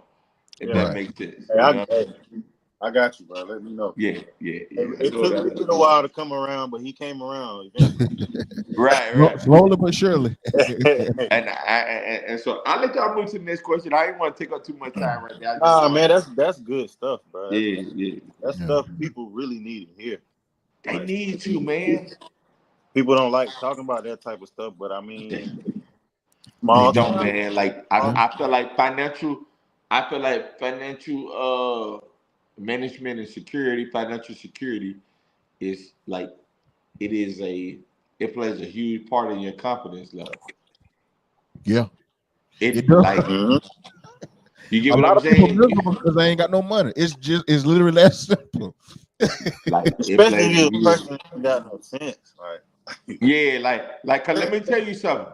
Income tax time when I bump in the boats. Oh boy, Balling. how you boy, do they that? turning into boy. Let me tell you something, Y'all nigga. hear. They turning into Donald Trump. Like, hey man, I got this gig. I remember I ain't gonna say no names, right? But he had just got like 5 racks, right? Like, and I pay pretty good. Like if I call you, I pay pretty. I feel like I pay fairly. You understand what I'm saying? Yeah. I called him and I told him, you know what I'm saying? And I knew he had just got the dollars or whatever. Cause he had been talking about it. And he was like, man, I'm gonna have to see, bro. Like, Like, you know what I'm saying? I'm really taking a little break right now. I got taking a taking a break right now. When folks get the income tax check, bro, they gods. Boy, you can't tell them Let me nothing. tell you Can't something, tell boy. them You nothing. I'll be laughing at listen. them though. Yep. Mm-hmm. You got about a month, maybe if You that. got about a month, bro. Back around here the same way it was a couple months ago. You I'm got about telling a you, month. get Like time. that's crazy. Like, eh, listen, I told myself I want to be the individual, and I'm gonna see if y'all gonna catch this. I want to be the individual who is disappointed when tax time comes. Yeah. Yeah. Hate to see Y'all it catch it. coming Yeah. because you already know what that means. I'm the one that got to pay. Uncle Sam. I'm the one that got to Yes, pay money sir. when tax time comes. Mm. I don't want to be the one that's excited about tax time. I want to be the one that's Or you can be. disappointed about tax time. Or you can be though. Yeah, Ways, but you gotta have an extremely large amount of money. But extremely large amount of money. you gotta be super wealthy. Yeah, you got to be one of So, them ones. that's a whole entirely different bracket. But Yeah, for we'll, sure. we'll get there. We'll get there someday. We'll get there. Oh, we on our way. Oh yeah. We on Yeah, our way. on the We path. on our way. Like you know what I'm saying? Like, and I would love to know. Listen, I would love to hear y'all ideas on what's the next move and what's the plan, what your plans are in becoming that millionaire you want to. You know what I'm Section saying? eight. Section 8 is one of So my what? Section 8. That's one of my Section 8. that's one of my biggest, like, on my list of investments right now. That's one of my biggest things. Tell me how that works. So Section 8, investing in Section 8 real estate. Yeah. So of course The money guaranteed because the government funds it. government owned, exactly. Long Yeah, as that's right. the middle Okay. class paying taxes, you'll always get paid no matter what. So, I mean, then say if you do have tenants in those doors, then that's even more. But guaranteed, I like guaranteed money. You know, All my investments, if I make investments, I'm already like 80%. long as it keep coming around, oh man, that's all you got to do is So go the get. reason why I asked you about that is because I had some properties on Section 8. What got me out of the properties in Section 8, and I would do it again. I had two properties that were on Section 8, two homes. They were about 1,600 square feet apiece. Both were on Section 8. The only money guaranteed every time, like on the same day, and ain't gonna be no changes, ain't gonna be no got the call, is the money gonna hit. Only thing is they real critical with their inspections. Yeah, Mm. your team got to be on point. Let me tell you something. Yeah, Like they don't play no paint absolutely. chipping off the walls. Like like you got to really, really keep your properties up to par. You got to keep your properties up to par with Section 8. But your money is guaranteed. You know And what I'm there's a saying? couple of like crowd funded apps that you can use if you don't want to get like directly in. It's one I use called Fundrise, where it's like you invested in the real estate, and it's another one called Arrived, where it's like just different properties, and you can invest like it is $10 a week or $10 however you want to do it, and it's What's you. the return on it? See, I hadn't really got that deep into it because it's like I kind of stopped, but I can see the apps, and then you can just do your due diligence on it. I can Okay. definitely send them over to you. I want to give y'all the idea that I want y'all to help me launch. And it is a real thing. I had two great ideas. COVID effed up $1 million idea I had. Mm. I'm gonna give it to y'all. And it was a valet service, right? It was a valet service, but guess what it was gonna cater to? It was $1 million thing. You Mhm. normally when you think valet, you think what? Hotels, right? Yeah, normally. Right. y'all not gonna I believe know I you had went all left with it. I know you went left. What is it? I know you. hospitals. Mm. Watch this. Every government funded hospital allocates $7 million for quality assurance. That's things that better the experience of the customer or the Right. patient. Right. So what we were doing, most people who go to hospital for doctor visits and stuff are elderly.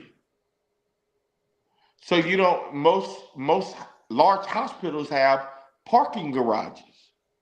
So these elderly peoples, they have to either get in wheelchairs or whatever the case may be and walk to the facility just to get to their appointment. In turn, what that does is that makes them late for their appointment, and it's a domino effect, and it just everything just trickles down. I had the contracts. I had two. I had a contract with a hospital in Pensacola, right? I had Mhm. a contract with uh, the hospital here. I had a contract with the hospital in what was that? What part of Georgia was that? Oh my God, it just slipped my mind. Savannah. These all these contracts were one of them was $3.2 million. My employees were gonna make $40 an hour because I didn't want them stealing. I didn't want them stealing out nobody's car. Like if you pay your people good, they won't steal. You know Right. what I'm saying? Like, Right. and COVID happened, and that ruined my idea. Dang, bro. That's a heck of a thought process. Like, I still have I still got like all the papers and everything from it. Like, yeah. But I got something that I want y'all to take on, an idea that I want y'all to take on. And I think y'all would be great for it just because of y'all credibility and the network that y'all have. What There's an is idea called, and I named it, and it's trademark. You can take it, y'all can do y'all thing. It's called Pick a Pro. And what it is uh, a talent hub. mm, I, I started this, interning this with churches just to see if it could work. And I've deemed it to be. I was MDing for 4 different churches where I wasn't there on Sunday. It was mostly like consulting work. So basically, I rehearsed the musicians. I picked, I did all the administrative work, like, right? meetings, minutes, help choose the songs. But I didn't have to be there on Sunday. I chose hire and fire the musicians. And what the church would do, they would just give me a budget. And out of that budget, I would allocate how I needed to allocate yeah, to the musicians and whatever for myself, right? But you got to think if you got 5 churches that you're making $300 from, that's $1,500 a week. Easy money. clean. So I said, how could I do this on a larger scale with the entertainment business? Mm. Pick a pro. Do you know what Calvin taught me that I learned with artists, major artists? What's that? They don't like dealing with individual musicians, Mm. right? Meaning, if I'm an artist and I'm gonna hire Trey Sean as my MD, I'm not gonna go find my bass player. I'm not gonna go find my guitar player. I'm gonna let Trey Sean hire who he wants to hire, and I'm gonna give Trey Sean a flat rate. When I get ready to talk to somebody about music, I'm talking to Trey Sean. Right. I'm not talking to the guitar player. I'm not saying I don't have a relationship with them, but the business is going to be conducted with that one individual. Now, I'm sure you've been in several situations like that, Trisha. Yeah, definitely. So now what you're acting as, not just an MD, you're acting as an administrator Right. and a consultant. Mm-hmm. Both of those are paid positions. Yep. Two Double different. for your Imagine trouble. if you could do that for artists without actually having to be the musician. Amazing. Only thing is you got to make sure you get some musicians that you trust. That's not the Well, hard. that's That's why it's the easy called. part. That's why it's called pick a pro, That's right? the key And once part. you Yeah. build up the credibility, I think once you build up credibility, y'all got credibility in the industry. You see what I'm saying? Like Yeah. You I've know, the had perfect people. person. You know the perfect person for what you describing. Who's that? But most of the time he's playing Blackstone. That's the perfect. Blackstone, man. This man, He is everything, like literally everything, like. everything. Let me tell you something. Like, and that's what I was trying to do with the Southern Soul, become like the Black Mecca. It didn't work out because I didn't know there were going to be artist egos. I didn't factor that in. But if Right. you're running a consulting company, it's a lot different. You know what I'm saying? It's just like an agent. Like when you have a booking agent, all they do is book for several artists. Yeah. You got Rich Paul, you know, sports agent. Right. Yeah, you get what I'm saying? So Yeah. so Yeah. pick a pro, man. That's something I'm like. I think y'all got the credibility. Like I used to have. There's a you may know him. I'm gonna say his name on here because he's a good friend of mine. There's a Darrell Hendricks. You know him? Yeah. Yeah. Homie, yeah. Man, everybody used to tell me Darrell ain't dependable. He was short for the gigs. He caught like, and you know what's crazy? They wasn't lying. But Darrell never did that. But Darrell never did that to me. Because he got a level of respect for you. That's what I'm saying. So people like y'all to be able to pull this off, right? Because if Trey Sean call you, you don't not show up for the gig that Trey Sean call you for. You get what I'm saying? Like Yeah. if Oh Trey yeah. I'm Sean with you. called you, Always. like the real say, hey man, I need you to fill in for me. For John, I'm gonna be in Texas this week. Like, he gonna be there. He Right. gonna be on time. You know what I'm saying? But another artist may not get that same. You get what I'm saying? Mm. Like, so y'all will be perfect in pulling it off because of y'all credibility in the music industry. That's not a bad idea. Pick a Yeah. pro. And guess what? Y'all already have a rapport with the artist. Like Yeah. Tracy, I done work with several artists. You working with several artists. Like, that's what I'm saying. You already got the rapport. I know anytime, listen, I remember when Tim used to go out, Tim used to automatically say, you know, I ain't gonna have my guys, but I'm gonna call Trey Sean. Right. Yep. Yep. It ain't till recent when I just happened to like he knew Bebe and he liked the Bebe. But Yeah. Trey Sean was his bass player. Like he would show up with Trey Sean with nobody else. With just Trey Sean and let Trey Sean And piece it piece it together together. while he there. That's how I played for him last year. Listen, that's how They much piecing it trust. together. Yep. But you want to know where that comes from? That's how much he trusts Right. Trey Sean. He got that same level of that relationship with Bush. Facts. Same Mhm. way. Like Yep. he won't call nobody else. He'll call that one individual and just let them just kind of, he'd be like, yeah, man, I got Trey, I'm gonna have Trey. And like he'll just fly Trey. He will fly Yeah. nobody I else. swear, yeah. Long as he there, he ain't got nothing to Yeah, worry I about. Like swear. he'll be Yeah. like, I gotta get a flight with Trey. Hey, long as I got my bass player. If Trey Sean there, Yeah. like everything gonna be cool. You know what I'm saying? Like Ain't lying at all, bro. every, I done did cause that. I remember Tyler was on the show. Tyler was on the show. I never forget this. And It's like I Tim, remember where we was at too. listen, Trey Sean made Bebe play the drum. Drums, yeah. Yeah, I do remember that. Baby played drums, yeah. We was in Georgia somewhere.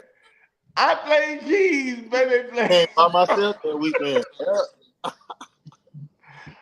Tim showed up down there in Georgia, but nobody was Trey Sean. Guarantee he'll do the same thing now. Listen, Bro, hey, he just did Bebe it. played drums He and just like, did it 2 weeks ago, bro. In Marion. Ain't, what? ain't nobody come but him and Brian. Everybody else, I put everybody else together. Yeah. So that's what I'm saying. So you got that artist report with these artists, like they just trust that. You get what I'm saying? If they Right. call you, like you can put it together, bro. You can put it together. And so, like I'm telling you, like you will be a great consultant for the music community. I got questions for y'all. How is it like playing with John? John has always been one of my favorite artists, and like, how is that? It's fun. It can be exhausting. It can be overall it's fun more than anything. Like I just just being able to, for one, playing for somebody of his, like, just what he done for the musical, just A legend. Yeah. yeah, bro. Like, Right. and just playing with him, I didn't even know he had as many hits. Like, bro, Man got like hits for days. hits. And shoot, last week just made a year since I was with Cuz. That's crazy. Wow. Shout out to John. Last year, Another question. I took the parties out. Another question. I know y'all supposed to be interviewing me. I'm interviewing y'all. Now, look. Another question. Now, because I've been waiting to ask you this question. I hated I'm asking online now. When you took the position, did you feel like you had some big shoes to fill? Because over the years, John has had a lot of great bass players. He had uh, Free. Uh, is Dare Free? You talking about Fitz? Yeah, Biggs, but he had Daryl Free at one Daryl was time. playing too. Oh dang! Yes, that's what I'm saying. He had Daryl Go Freebie. back He and look. had Tony Russell. Russell. Yep. Then the younger generations Right. had Turner. So did you feel like I, you had a lot of I big shoes? definitely did. I definitely did. But at the same time, I studied Tony for years, bro. Like that, when I first started playing, that was one of my favorite bass players ever, bro. And I kind of patterned it kind of around him, but because it's a couple of people I just feel like, I'm pretty sure when you play, it's a couple of people you look at, you feel like y'all kind of sounded like y'all got similarities. Right. That's one, like, I just feel like has always been like, dang, bro, that's kind of what Right. so you be like, dang, I would have did that. But yeah, at the same time, yeah, I definitely have to feel, bro. Those are some OGs, bro. Fitz. Did it make you more comfortable being able to have like the homies with you? Because I know you were playing with a lot of people that Yeah, that were definitely. okay. Definitely, yeah. You feel like the vibe would have been different if you would have been like with, I don't know, Sean and that crew, Uh, CJ Thompson. I kind of knew them, you know. Okay, so it would have been the same. Yeah, Maybe what if you would have been with his um like maybe like Michi and Mickey them, yeah, Shout out to Michi, I would man. have made sure I was on my P's and Q's for sure, like extra on my P's and Q's. Shout out to Michi. Yeah. That's one of the OGs All too. right. Another question. How was it like playing with Calvin Rogers? Different. I played with a lot of drummers, bro. That Is was he is he- does he kind of is he does he kind of like take on the leadership role when he not or really, okay. cause that I'm pretty sure that everybody seen that Memphis video when we did the it was like a convention type thing, Yep. Okay. He had got called in that week for a rehearsal. That was like a rehearsal gig for him. So it was like it was crazy for a recording the next day. Now the next day, that something I've never experienced in my life, bro. That man went insane, bro. Like So the gig that he it was played wild. was a rehearsal It gig. was a rehearsal for the show the next day. That's why if a lot of people, Chris in the background, like sitting like right behind him, he was kind of feeding them like what was coming next, like how to play the show, all of that new Right. little stuff we had added in. And the next day, bro, God, Killed it. But check this though, the week before that, I played with Sticks Taylor. That was different too. Like, and it's real crazy how I play with Chris all the time. I play with Calvin a few times and Sticks, and it's kind of wild how all three of them have their different approach, but it's all connected. Like it's And wild. I can hear this coming from you because a lot of people may or may not know that even Trey Sean is a beast drummer. Oh, Yeah, he is. So for him to give a drummer credit is almost like that's a drummer. You know what I'm saying? Like, it's just some dudes you just can't, man. You can't get around. It's a lot of them, but Calvin, that was different, bro. That was different. who Crazy. would you say? Who would you say your you? And I hate to ask you this, like, No, it's okay. It's all okay, good. cool. Who would you say the best experience that you had, like the best year with, from a drummer Oh, perspective? Damo Max. I'll never take that away from nothing. I promise to God, I knew you was gonna say that. Yeah, that was kind of Man, what? far Yeah, gone. man. I wouldn't trade him for nobody, bro. That's no disrespect to anybody. I wouldn't trade him. Of course not. That's just Everybody got their I'm talking favorite. about. I'm talking about high school. Before we was even driving, my man used to get dropped off at my crib with a 12-piece drum set. We play drums for hours until it get dark. They come pick him back up. Do the same thing the next day, all week long. He different. He different. Bruh, Yeah. He I've different. seen and heard some crazy things, man. He different. What about keyboard players? Keyboard players, you talking about main keyboard?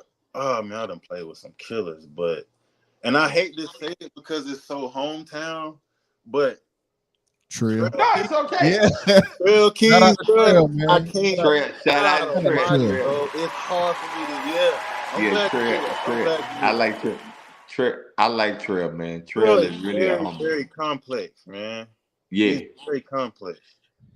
he is, and he's very. When I heard Trail play, like when they did the tribute, when y'all did the tribute for Joe Lagun, Trail. Oh yeah. Yep. Fact. I Man, remember listen, that. he was just precise, man. Yeah, man. Like his colors is nice. Like his placement is Sound, yeah. yeah. He understands. Yeah. He understands. He understands those workstations. Like he understands. Trail, big shout out to Trail. Have you ever played? I'll tell you one of my favorite Carolina ball players. You tell me, have you ever played with him? Never heard him in real life. Stephen Lewis. I don't even know that name. Yeah, I don't know that. Am I saying the right last name? Is it Lewis? Oh, you ain't talking about Stephon You Goodwin, gotta is be it? talking about my Stephon cousin. Goodwin. I'm I sorry. figured that's who Bro, that's my first cousin. that's his cousin. we got the same granddaddy first cousin. Like. That boy is different. Yeah, If yeah. you would have went to Oregon, that's it. Like, bro, I have never different. Like you said. That boy is different. You hear me? I need to link y'all too, man. Listen. You brought him up. He is. Please. I promise you, bro. When I heard him, I was like, "How is this dude not like discovered yet? Like he should be with the Corey Henrys, the Glenn Gibsons, the He's what you call an alien. Joseph Pryor. He's supposed to be in that classification. Like he's mastered his craft. Yeah. And he do it with like different. without He's even definitely trying. mastered his craft. And you notice all you see is Nord, right? That's all you will see when you Mm-hmm. Is two he two not two interesting facts about Stephon Goodwin, man. okay? My man got an endorsement by just playing at the Nord booth at now. Like just offered just on the spot, like straight up. Wow. Mm. That's What? yeah, bro. Like it was crazy. Came back with a deal. I said, dang, bro, you ain't come back. You ain't go for that. You know, everybody like to go and stand around and take pictures with everybody at man. But you gotta be out there using your time wisely. But That's that's one interesting fact. Number two, my man, the church he was playing at, I'm pretty sure he's done this at the church he had now. Had the church organ taken out. Like I mean a straight killer B3, like full everything. Nord everywhere. what But he make the Nord sound like it's scary. he do. It's really scary. But He do. yeah, man, Stephon. He understands. I can't wait to meet him in person, bro. Oh yeah, man, I'm gonna make that happen for sure. I can't. Who would Shout out you to say? Who shout out to would you Lil Roy. say? He on y'all. Give him a hand clap. What up, Shout Roy? out to Roy. What's happening, What up, Roy? man? Who would you say? One of your younger in the younger generations, maybe like a protege or something, a musician that you've seen, uh, and it can be on any instrument that you say like, okay, this individual they gonna be different, like you know what I'm saying? Um, it's so many, but I'm gonna keep it short. I'm gonna give you two. No, I'm gonna give you three because I don't want to stay so hometown with everything. It's okay, bro. I'll give you three. So one, I don't know if you heard of him, bass player named Marcus Jackson. He's from Fayetteville. Okay, Marcus Jackson. Now I'm going to look him up. You You got know to. I'm going to look him I'm up. pretty sure you done seen him, but Okay. man, it's just the quickness, like the way he picked up the bass and just started playing so fast. And when you hear him, you're gonna be like, yeah, bro, he definitely one of the ones. From here. Justin Rufus said Brock. I was going to ask y'all about Brock, man. That's the little homie. I hadn't had a chance to meet him yet, but he a That's the killer. little homie. Like A little fussy. I asked him for lessons. That man cold on everything he touched. Too, crazy part. Number two, I'm gonna go with JD. Obviously, man. Yeah. JD is, and I'm not because I know this man, The guitar player JD, and they say he's cold on bass too. bro. Bass keys. Everything, bro. Yeah. Wow. It was good. It was a few gigs where he was about to fill in with John on mains. Like, bro, he's that like seriously on everything he touches. You And know, I've I've never reached out seen to it. him. Like, I've reached out to him. I've tried to get what I will say this. I I got a huge respect for man. I don't even know him that well, but I got a huge respect for him, and let me tell you why. He is whatever he's committed to. He's committed to mm-hmm. this, and I must say this publicly. I needed a guitar player,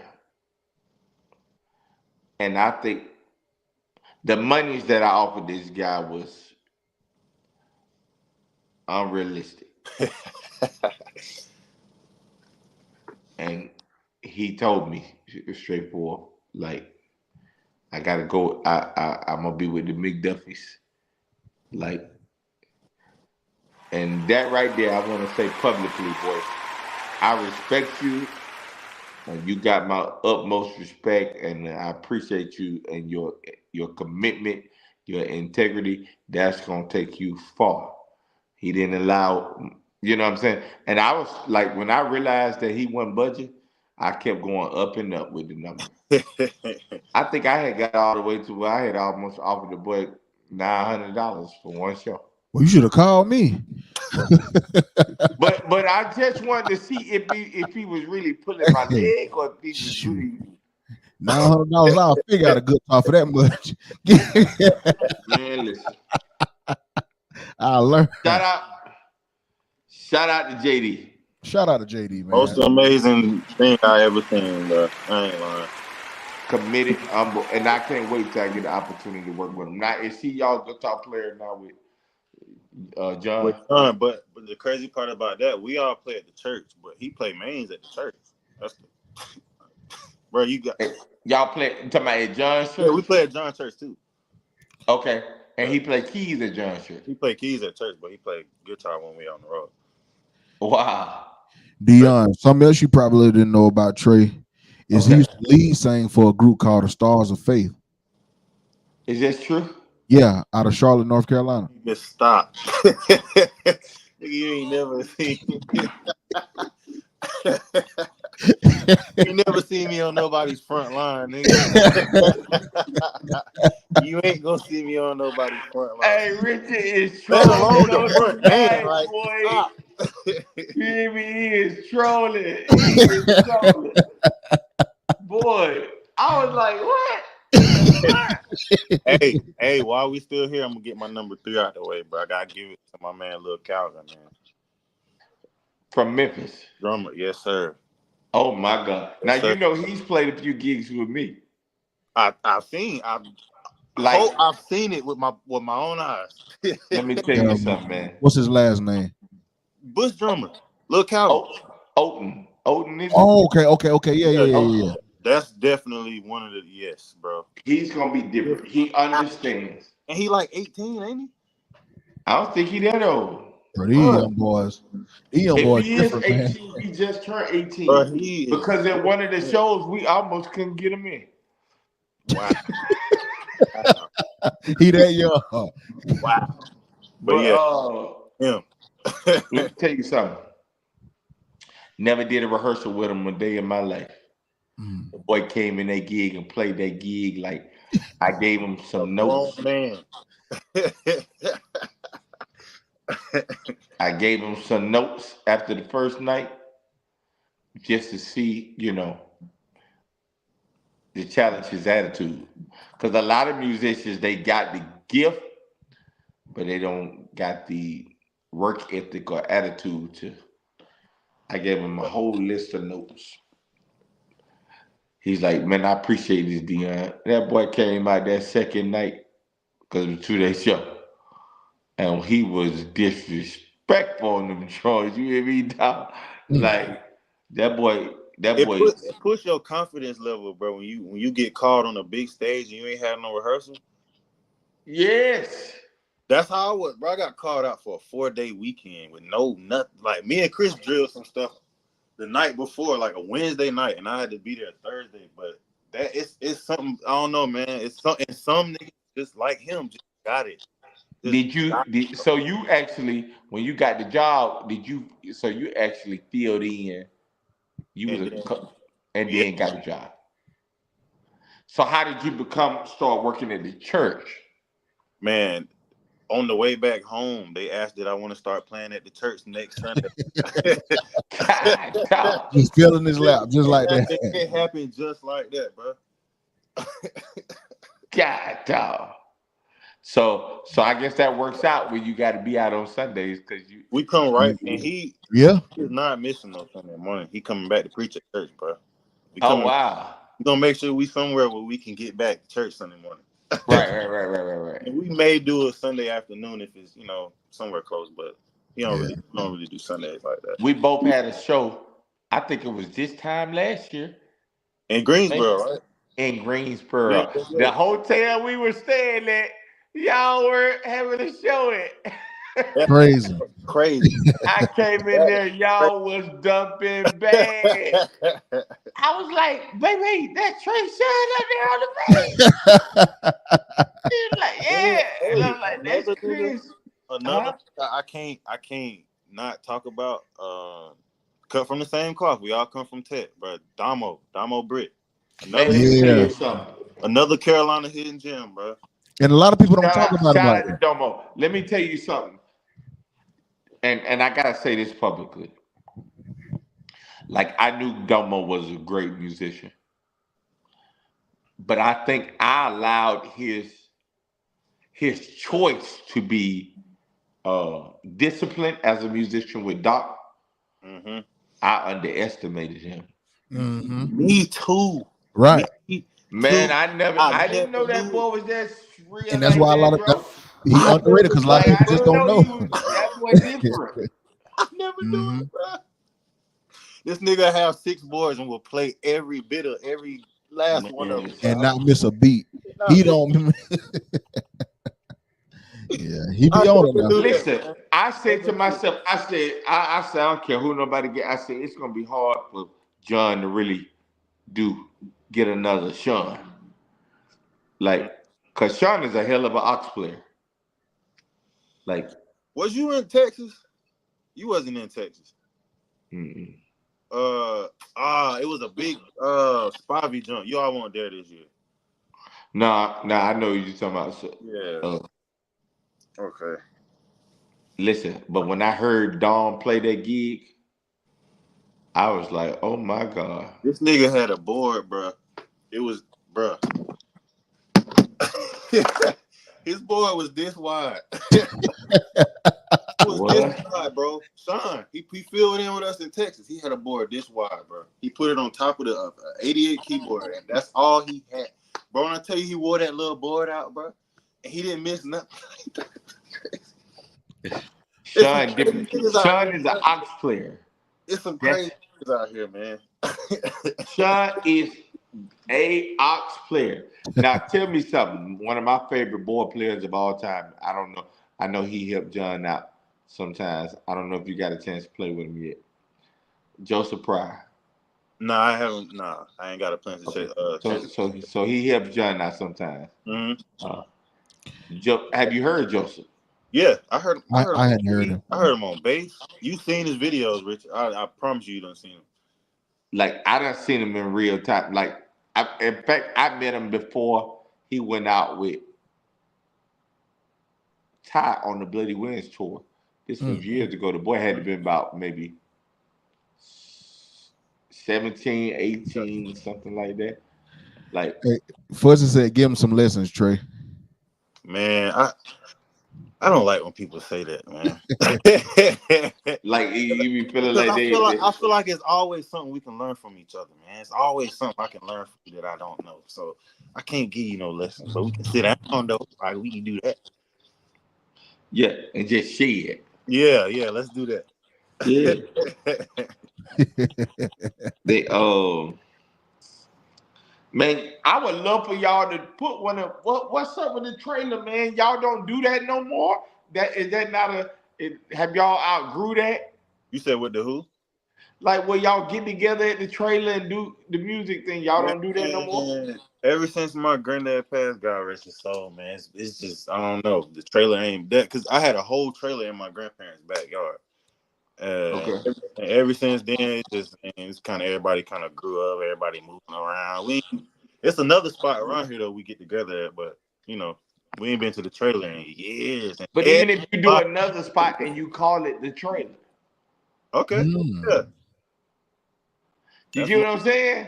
Because yeah, it ain't really about where it was at. It was the feel that y'all had up in there. You get yeah. what I'm saying? Like it didn't feel like a trailer, bro. It felt like it was just a real live shed, bro.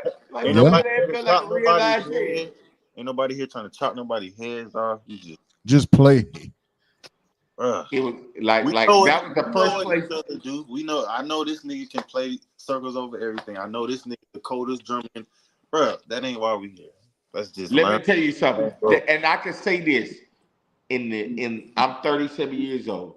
That was the first time I went to a place where there were several musicians, great musicians, in one room, and I didn't feel intimidated, or nobody tried to intimidate me, like or make me feel like I wasn't good enough. Yeah, Like when you usually go to sheds, you have like these cliques, and they be like niggas be like, yeah, we finna kill this. Yeah, You know what I'm saying? Like I'm gonna get it on. didn't I'm feel gonna like get on. that. Like and I was meeting the homies for the first time, like Domo, and you know what I'm saying? Like Yeah. I knew a little bit about Tristan, You know what I'm saying? And like I was just meeting everybody for the first time, and nobody did make me feel like when I came there, I was still transposing, bro. I was Mm. still transposing, and they let me transpose. And ain't nobody They make you said a feel word. They bad. just made Yeah. me feel like it went. They didn't make me feel like I was. You know what I'm saying? Right. They let me, like, and that was the first and only place I've been where it was a collective of musicians, and Man, it was when was that? forcing, and that was a thing, Trey. So big ups to y'all, like, I man. love them guys, man, for real. Yeah, man. Yeah, man, it We was see genuine. everybody, It was man. genuine. We want to see And everybody great things. and listen, they cold now, but they was cold in. Right. Bro, when was that? Like 20 what? Ooh, 17? now it had to been before then, man. About 16, huh? Maybe Sean, 16. when did Sean pass? Oh, He passed in 17. So this was about 2 years before he passed. Mm. because I started playing. Was I still playing with Roy then? Nah, you stopped playing for Roy in 16. 16. Yeah. Yeah. So it might have been around that Yeah, time. About that's crazy, bro. That's But damn. time moving. it was a long time ago. You know what I'm saying? It was that It'll long move ago. right on by. You were cold in, bro. Like when Man, I was looking at you playing that bass, and I was like, "Oh my God, this nigga just." You feel me? Like I'm gonna tell you who I think who makes me think of y'all got similar style to me. Trey Merritt, you and Trey Merritt. I that's can a see killer. that. That's a killer. Yeah. Aggressive. Ain't scared to just do it. Yeah. Let it Guess happen. what? It's interesting, like because he says the same thing about you. I kid you not. My God, that's true. Like That's crazy. Yep. I think if I ask Trey who his favorite bass player is that he knows personally, you're gonna be in his top three. That's love. I'm willing to bet my last because he speaks so highly of you, and you're gonna be in his top three. But y'all tone is similar. Like the way y'all play is His similar. Like touch is really his touch is crazy. yeah, y'all both got that thing But though, and y'all got that glide thing on the neck. Like yeah, it's like yeah. Y'all don't have to do a yeah, lot of this. yeah, exactly. Yeah, Stroking. exactly. Y'all Yeah. don't have to do a lot of stroking. Y'all got it all right here. Yeah, I Yeah. pay attention. I don't play bass, but I pay That's attention. something I pay attention to, man. Technique. Like how you Technique. yeah. It all be right here. Like the first time when I seen Kim Burrell when I went to when she was doing like a little seminar and I was playing and I kept going now. She was like, baby, why you keep going way out here? She like everything you need is right here. Wow. And she started down on the keyboard. She took a piece of tape and she taped off uh from C to C, right? Mm. And she went to all 12 keys without leaving that C to C section. Yeah. Crazy. And that's like she like everything you need is right here. And she was changing keys and she didn't move out of that section. Wow. That's Out of that one section. a nugget right there. It's niggas that play keyboard that do that too. All I hear. Like you're not gonna find your colors till you learn how to play right here in the That middle. meat. I said, give me that. Yes, sir. And it was big, it was dark, it was you know what I'm saying? It is side thin. Like she was using all of it right there, and she was changing keys right there, and she never moved. Like it wasn't like she right there. She'll go out and feel. She said, "You go out here to you know what I'm saying, just to add flavor. Yeah, But fact. everything is right here, baby." And she said it just like that, baby. Why you keep going way out here? Mm. Everything you need is right here. It's right here in the middle. And from then, I took that, so I went home and I try to play everything like right in the middle. So yeah, so I watch bass players the same way. The ones that play like you know what I'm Everything saying. is the same. Everything is in. It's a section right here. It's a section. Like Exactly, three sections of the exactly. same notes in a row. So pick one. People like doing all the extra stuff because when it they look doing this cool. right here, when you see them baby players go way down here and try to play the note, that means they don't really know their neck. Yeah, they just doing that because it look cool, man. They trying to. I'm saying like you'll find a baby player like they'll be trying to find a note and you call out a note. It be some 3 and they got to come way down here. Yeah. They don't don't know where really the know their 3 is up neck. here. You know what I'm saying? Like they don't really know their neck. Now I got to ask you this because this has become a thing. How do you feel about this first string, third string, same key tuning? That's Memphis stuff, man. I'm about to say I ain't never heard that. And that's crazy. I gotta call him out. That'll be crazy if he looking because I'm gonna call JD out. Every time I get my bass back from this man, it could be this piece right here and he right here, and he just do something and he give it back, and I start playing. I'm like, God dang, JD, come on, bro. it's cool, but I can't.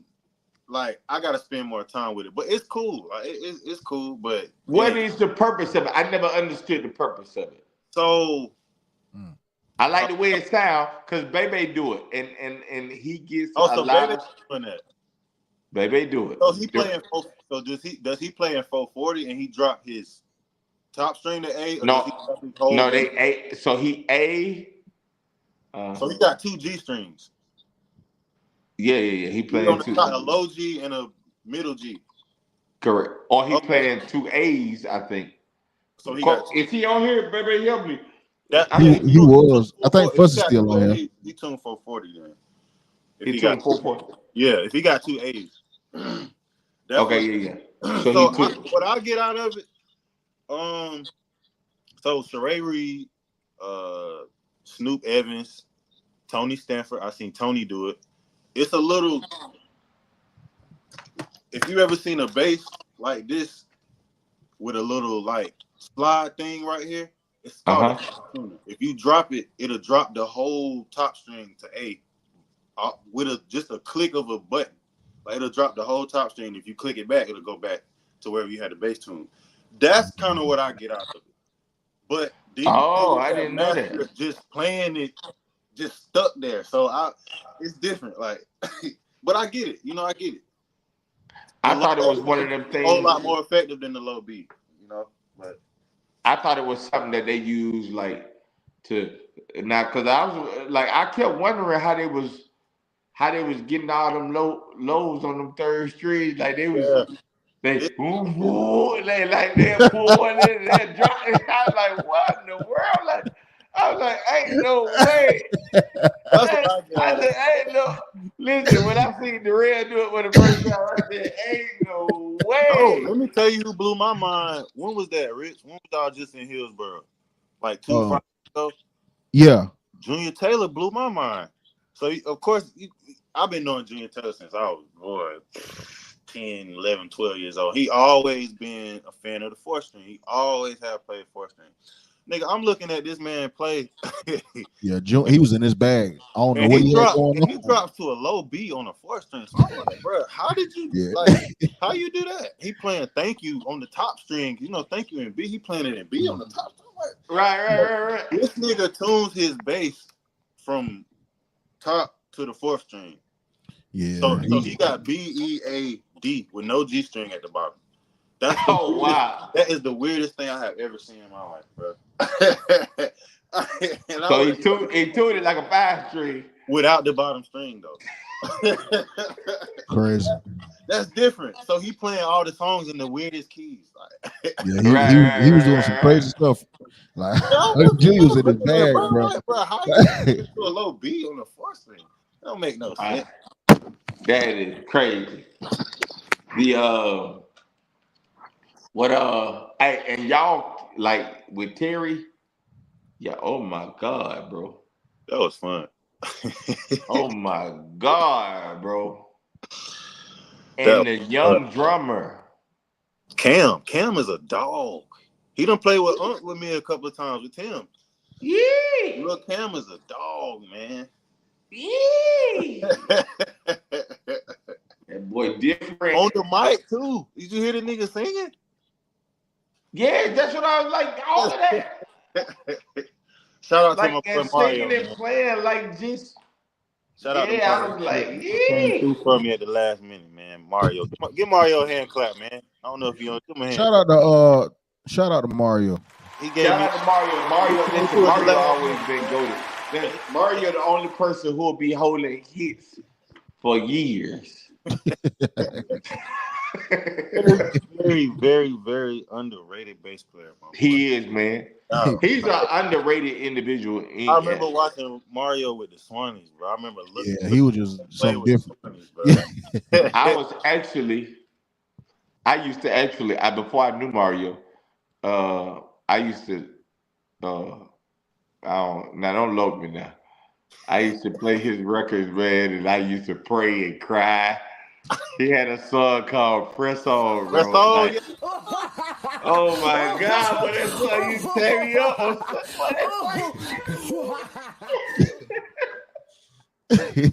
boy, I know Press that on song again, boy. verbatim, boy, you hear me? I Yeah. used to play that Press On, boy, you hear me? Like, gee. Richard, now let's get to you, man. Yeah, come on, Richard. This one of the original. Roy, listen, like, tell me how you got introduced to Quartet. Just grew up around it, honestly. It was just something I always heard. But to be honest, I really didn't like it. I used to hate Quartet because I guess 'cause I just heard it all the time, but it was just like, oh. But eventually, as I got older, I started getting like an appreciation for it. Okay, Yeah. So that's how that went. it's okay.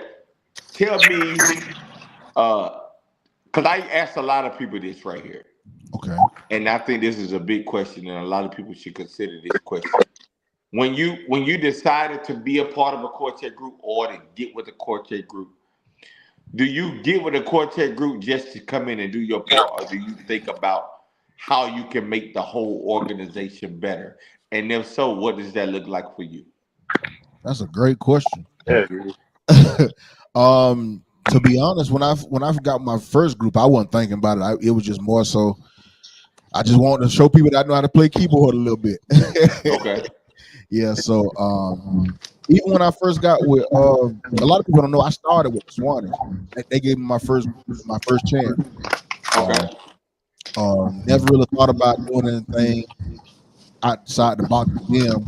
But when I got with Roy and I started playing mains, I was like, I can probably try to do this. And so like a lot of stuff we do now, he's actually gave me like free reign to try stuff. So it's only been within the past 3-4 years where I just felt comfortable just even trying stuff like Wow. Have you that. played on any records with these individuals? Uh, not professionally, but of course I've No, no, no. I'm produced saying on. even if it was a recording, a live recording, or anything like that. Yeah, I've done a couple like Okay. around hometown. Yeah, so Yeah, yeah. And the mhm. reason why I'm asking you this is because I'm about to share a nigga with everybody on this line Okay. that's a musician, and they probably want to get this. If you have went and played on a record and you're not registered with BMI or ASCAP or CSET, you need to go do so quickly. Mm. It is free to sign up. Now I'm finna give y'all some jewels that is finna mess y'all up. You'll be amazed at how many people. I got a friend. I ain't gonna say his name. Uh, I was linked in with him and through another mutual friend of ours in Quartet. And when I learned how this point system worked with these split sheets and stuff like that, do you know I went back? I I went back. There you go. Putting it up there. I like it. There you go. Join as a songwriter. If y'all have not done this, you need to do so. I don't care how big or small you think the opportunity is. Here's what I just found out up and recently. All of us play live, right? Mhm. BMI will pay you royalties off live shows. Say that again. BMI will pay you royalties off live performances that are registered in your catalog. Wow. Nugget. So which one do we go to? You Join as want a to know who songwriter? had this down to a science that nobody knew, and I just found the data for it. Who? And y'all kept wondering why he kept winning all them damn Stellars. Keith Keith Wonderboy Johnson. He had it down to a T. Sometimes it be deeper than what you can actually see with the It finger. is. Listen, y'all wondering why he kept singing at all these churches? He was registering all that. I went and found all of it. I went and found all his registers. He was registering these things and he was getting credits. He had sound scans for all these live performances. His records the same way. And I was like, damn, people kept asking like, how he keep winning all these damn sellers? Yeah, because he the only one who had his paperwork He's the only one. and paperwork right. A lot of us don't have our paperwork right. And you will be amazed at how many of our prominent quartet groups don't have their paperwork right. So do you join as a songwriter or as a publisher? Okay, now I'm gonna give you the difference between the two, Okay. right? BMI is a publishing company, right? Right. Right. If you join BMI as a songwriter and you let's just say you let's go through the process of uploading a song like on DistroKid or CD Baby. You notice they always ask you the question. They say, "Do you have your own publisher?" If you've ever uploaded any music, there's going to be a question that asks you, "Do you have your own publisher?" And you either answer that yes or no. If you put no, then the distributor will become your publisher. So the distributor will collect your publishing from you, right? Right. So that means all the people that's put out music that don't have publishing or not with a company like BMI, they have monies that have not been collected that the distributors have kept. That means DistroKid, CD Baby, all these different platforms that distribute your music. If you don't have publishing, they kept your publishing monies. If you join as a publisher, right, in order to join as a publisher, you have to establish a publishing company. But if you establish a publishing company like a Tamala Man, right, Yeah. you get 100% of your money. 100. Ain't nothing like 100. Let me show you the breakdown. Royalties are broke down into 200%, right? People say it's 100%. It ain't 100%. It's 200%, right? 200%. And it's 200%. It's a 100% publishing, 100% songwriter or composer, right? So when you join as a songwriter, you're gonna get 100% songwriter, but BMI can take the other 100% as a publisher. Okay. It's all facts. Look this up. It's all facts. You Google it. This information. When we play on these people records, you know what they do for us? They What? pay us. They pay us, and they don't even talk about no split sheets. You want to know why? Because they don't want us to draw any of the publishing. Because if you're registered as a songwriter or composer, and you do a split sheet and you say, hey, I'm gonna play on your record, but I want 10 points, right? Which is 10% of that 100%, right? And they Right. do that split sheet, and y'all get the split sheet, and they get your BMI number, and they input all that, and you register that song under your BMI profile, and you say, I get 10%, the other 90% goes to whoever the artist was. BMI is gonna make sure you collect that 10% of that record. Now ask yourself, how many streams or records have been sold that you played on, Tricia? I can't even You'll think. be amazed at how much money you left on the table. Yeah, But guess what? You ready for the good news? It's still there, and you can still get it facts.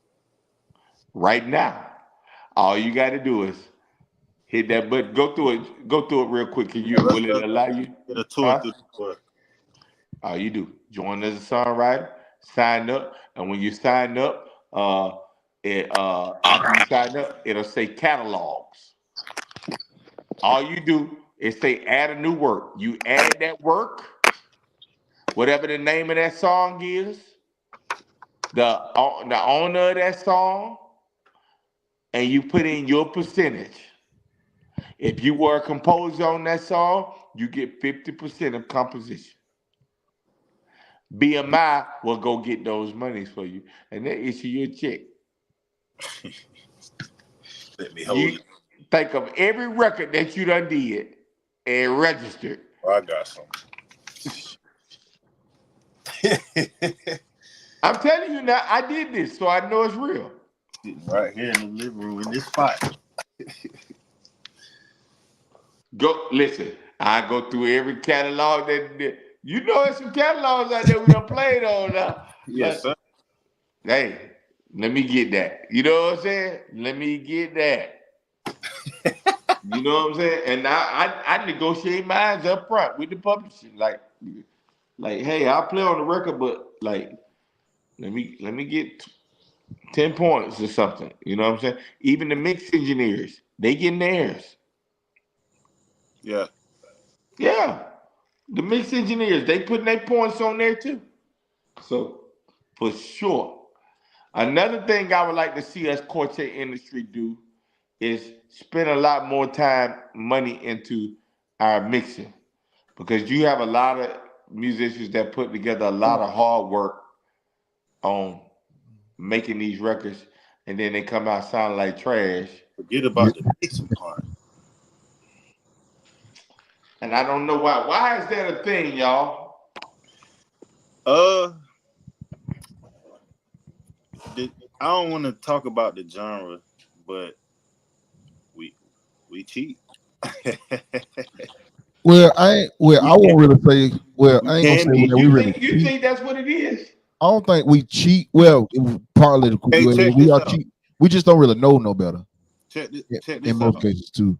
Check this out. Bush, that record he did with Aaron is a perfect example. My man spent the money to get the production right. John Blast mixed that record. It was either Well, John well, Blast or John Yosh. you know what I mean, nigga. I didn't know that, but yeah. But you know what I mean? Like, as far as bro went out and got some pieces to produce Yeah. some, in this genre that needs exactly what bro is talking about. That's Right. it. We need it. And then like I hear Harold Turner talk about like quartet don't get enough play on the radio. That's why though. Because everybody sound the same. And it sound a mess. It sound like the recordings don't even sound they like you can't turn off. I ain't gonna say no names. Like as bad as I want to. Me You too, man, but I can't. I can't do it, bro. I can't do it. But you can't turn off a Tamala Man record or a Miranda Curtis record and go to a quartet record. You're gonna instantly know the difference You're gonna know the difference. Yep. in quality. So the issue ain't that the radio don't want to deal with it, is that the quality is not radio standard. Facts, man. Facts. It's not radio center. So now, do y'all have any recommendations? Because I don't believe in recognizing a problem and not having a solution and not be a part of the problem. Do y'all have any recommendations for the quartet community? I say if you can, because let's see, Mixing recommendations. Affordable mixing recommendations. buy a book. They sell books in music stores and online. They tell you what you need to get to make it sound. YouTube, Everybody ain't got it like that though. Still, everything What on I'm saying, YouTube. do y'all have any people that y'all recommend that can mix records for some of these quartet artists? Because some people do have the money and they just don't know. I got a few. Mm. The guy named you called a little while ago, John Yacht. Well, John Yash high as hell. I ain't gonna Yeah, lie. because he did all commission stuff back in. I mean, but you got to. If I Quartet had to ain't ready name for one, Jay Rice though. John if I Yash had to for name about one, 1,500 tracks. Hey, ain't. you got to pay John to Bland play. for about $1,000 a track. Like, so, Hey, just do a but they single. are. I'll tell you one that's good. He's right there in the Carolinas. I was. Matter of fact, Who you he about to mixed say? with John P. I thought you were about to say it. CL Baxter. Oh, Oh, okay. Yeah. Another one. Nigel. I think Nigel's last name is Lawrence. No, I haven't heard of him. He's in Augusta. He actually mixed the record that I just did. And he did an amazing job. Oh, Ledbetter. Demetrius Ledbetter. Ledbetter. He cold. And he Him been. And that's the first nigga I started recording with. and J Bun. Him and J My Bun. I first think they record work with together. Ledbetter. yeah. And of Ledbetter. course, Ray is the quartet standard. Ray Speaking Bradbury. of Ledbetter, I think I owe Ledbetter about $200. Uh, I'm glad you brought his name up. Ledbetter called me, man. I owe you some money. up and I come. think Ledbetter was doing a record for me, bro, and I got arrested right when the record came. Wow. That is crazy that you brought him up, man. That's crazy. That just show you how transparent I am, man. Like, Ledbetter call me, bro. If you Mario watching this, call does me. some I good need to get mixing you work. right, bro. Mario does some great Yeah. mixing, bro. Dave Jeter. Oh yeah, shout out to Dave. Yeah, Dave him and Yeah. Mario, they do a lot together. Yeah. Tony Stanford. Tony Stepper mix? If I'm not mistaken, I think so. I think so. Oh. I don't want to, I think so. Okay. I think Fuss. I don't know if Fussy mix. I know he do record. I think he mixes on. I've heard some stuff he mixes. He mixes all the prodigy I stuff. can tell you who drums I love to hear on the record. Now, every time I hear a record and I hear these drums, I know it's this nigga right here. Who? Trying, boy. Oh yeah, he got the most I hear distinct sounding drums. I know when I hear them drums. I don't care what it is. Yeah, he got a unique sound on his That drum. sound is crazy, bro. Can't beat it. He got a unique sound. He do got a unique sound. Fellas, man, this has been good talk right here, man. Y'all gotta invite me back. Got you. Yeah, hey, I tell everybody before they get off here, man, we're gonna invite you to the studio, man. We're gonna sit you down. We're gonna really, really get into some deep stuff in person. Yeah. We got to get a studio. Listen, and I want to say this. I gotta say this because I don't want Richard to think I cheated him. He asked me a question earlier today, and I had to answer it passively because I was interviewed by what's Doc's keyboard player. He's one of y'all Carolina guys. Good Rogers, dude. Mike Rogers. Huh? Mike Rogers. It's either Mike said. He used to play keys for Doc a long time Used ago. to play. You ain't talking about said? I'm not saying. This dude, he got a podcast. Oh, Roger. Roger. Yeah. He interviewed me, man. It was a great interview, right? And I gave him the raw and the real. And they came back and hunted me, bro. Like, let me just say that we can talk offline, but yeah, like Right. like like that caused some issues for me. So like with certain questions, I know you could tell I was real Oh yeah. selective, Right. man. Like, cause I don't want no smoke right now, you know what I'm saying? Oh yeah. But you can call me and I'll tell you whatever you want to know, my guy. Like, straight up. So all for the culture, but yeah. Roger was a good dude. Like Roger, like, and he didn't mean no harm. I was doing. I wanted to give him the real. Right. Yeah, and I But wanted to give it everybody to know you you. too. Everybody know. I wanted to give it to you too but I wanted to Yeah. give it to you tastefully this time. I don't Right. think I was too tasteful. Last interview I did. So this you gave me the opportunity to redeem myself because people thought that I couldn't, that I couldn't do interviews, without confrontation. Right. Shout out to Justin Rufus. He on. Yeah, shout out to Rufus. Hey, What up, Rufus, man? watch this. Rufus, don't y'all whoop up on us too bad this weekend, man. That live in the flesh is different. Man. You heard it? Did you get a Yeah. chance to hear it? I had to slide out, man. But Yes, like have you heard them? yeah, I have. My God, bro. Hey, Oh yeah. Them niggas, especially my nigga, that nigga Keith Wood. hey. Keith ain't number just a Listen, ball of energy, bro. I love the Keith's energy. so entertaining to watch. And when I Like, was a and youngin' Keith can growing up, play. Keith yeah, Yeah. can play. And yes, don't miss a beat. yes. Keith can play. Ever since I've been a youngin' growing up, he always been like I'd be scared Keith gonna tell some rigs or something.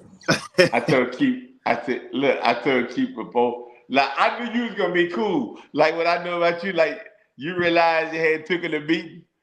Trayshawn came on down a little bit, got clean. I just parked him in the side field. I told Keith, I said, man, the antler took a beating Yeah, today. that shit is true, boy. I said, take it easy on it, baby, man. He said, I'm gonna see what I can do. I said, oh, Well, that rig, the top and the bottom cabinet was Putin, man. I said, dang. Had it Putin, huh? Yes, sir. listen, the red had to beat my rig down, bro. And I want to tell y'all musicians, like, you don't have to be loud to be good. You don't. Balance, both. God almighty. And loud don't always mean fast. Listen, a rule of thumb: if you hear yourself over everybody, You're too damn You're loud, too buddy. loud. it's too damn loud, Damn loud, man. Then y'all need to teach this stage balance. If you go in the venue and they got subs and you coming and you playing through a DI and you playing through the house, you don't have to make your stage so hot. You actually make it harder for your mix engineer if right. your stage is too loud. Mm-hmm. Let the equipment work for you. Let the equipment work for you And just know the music. Hmm. and know the music. You in there. That's all you got to do. Every time when I go to a venue, I'm gonna set my keyboard at a certain volume, no matter what. I'm gonna be at about 75%, just to make sure that the signal of what I'm sending is, I've you know what learned I'm saying? I'm I've reaching, learned that over time. it negative 5 dBs, something like that, right? And then from that point, I don't touch it no more. If I touch it, I'm gonna bring it down. But if I bring it back up, I'm not gonna bring it up past where Yeah. I last left off. Like, and people don't realize that clarity and cleanness is in volume. Boy. Oh, that's tough. Hey, a lot of musicians need to hear that, but a lot of bass players really, really, really need to hear that. Yeah, I need to hear that. Clarity and cleanness is in volume. The louder you turn up, if your shit ain't ready for that, it's gonna It's make muddy. wrong It with get you. It get real muddy. It get real. But that should be common sense, though. You would think. Some people don't get it, man. They don't get it. We can go. That's why. Listen, we can go all night. Listen, y'all have to bring me back for a part two. Bro, We done been on here we 3 at hours. we literally at 3 hours. This Is done this been the the longest longest interview y'all done? the longest by far. Wow, I done made history tonight. That's good. Listen, I love y'all, bro. Listen, I'm in Greensboro. How far you from Greensboro? How I'm far going. y'all? I'm going back. Hour and a half. Pull up. I'm going to Charlotte. I gotta come right through Greensboro tomorrow to go to Charlotte. Me and Chris. I tell you what, y'all gonna be in Charlotte on Thursday? We leaving out tomorrow night. We gotta go to Philly Thursday. Oh, y'all gotta go to Philly. We coming right back. I'm sure we'll be back Friday. I'm gonna be in Charlotte all weekend. If y'all ain't doing them push up, what about you, Rich? We'll be in Georgia all weekend. So Okay. yeah, we'll be Well, in y'all Georgia. try. Listen, we gonna catch up. We gonna have to do like a little reunion thing. But For before sure. you go, Deon, we got this segment called This or That. Okay. So you just got to answer a couple of questions, brother. I got you, man. Listen. Okay. This for both of us. It's just for Deon. Primarily Deon, but you can join in too. Okay. It's called This or That. Yeah. Speeding ticket or parking ticket? Parking ticket. Yes, sir.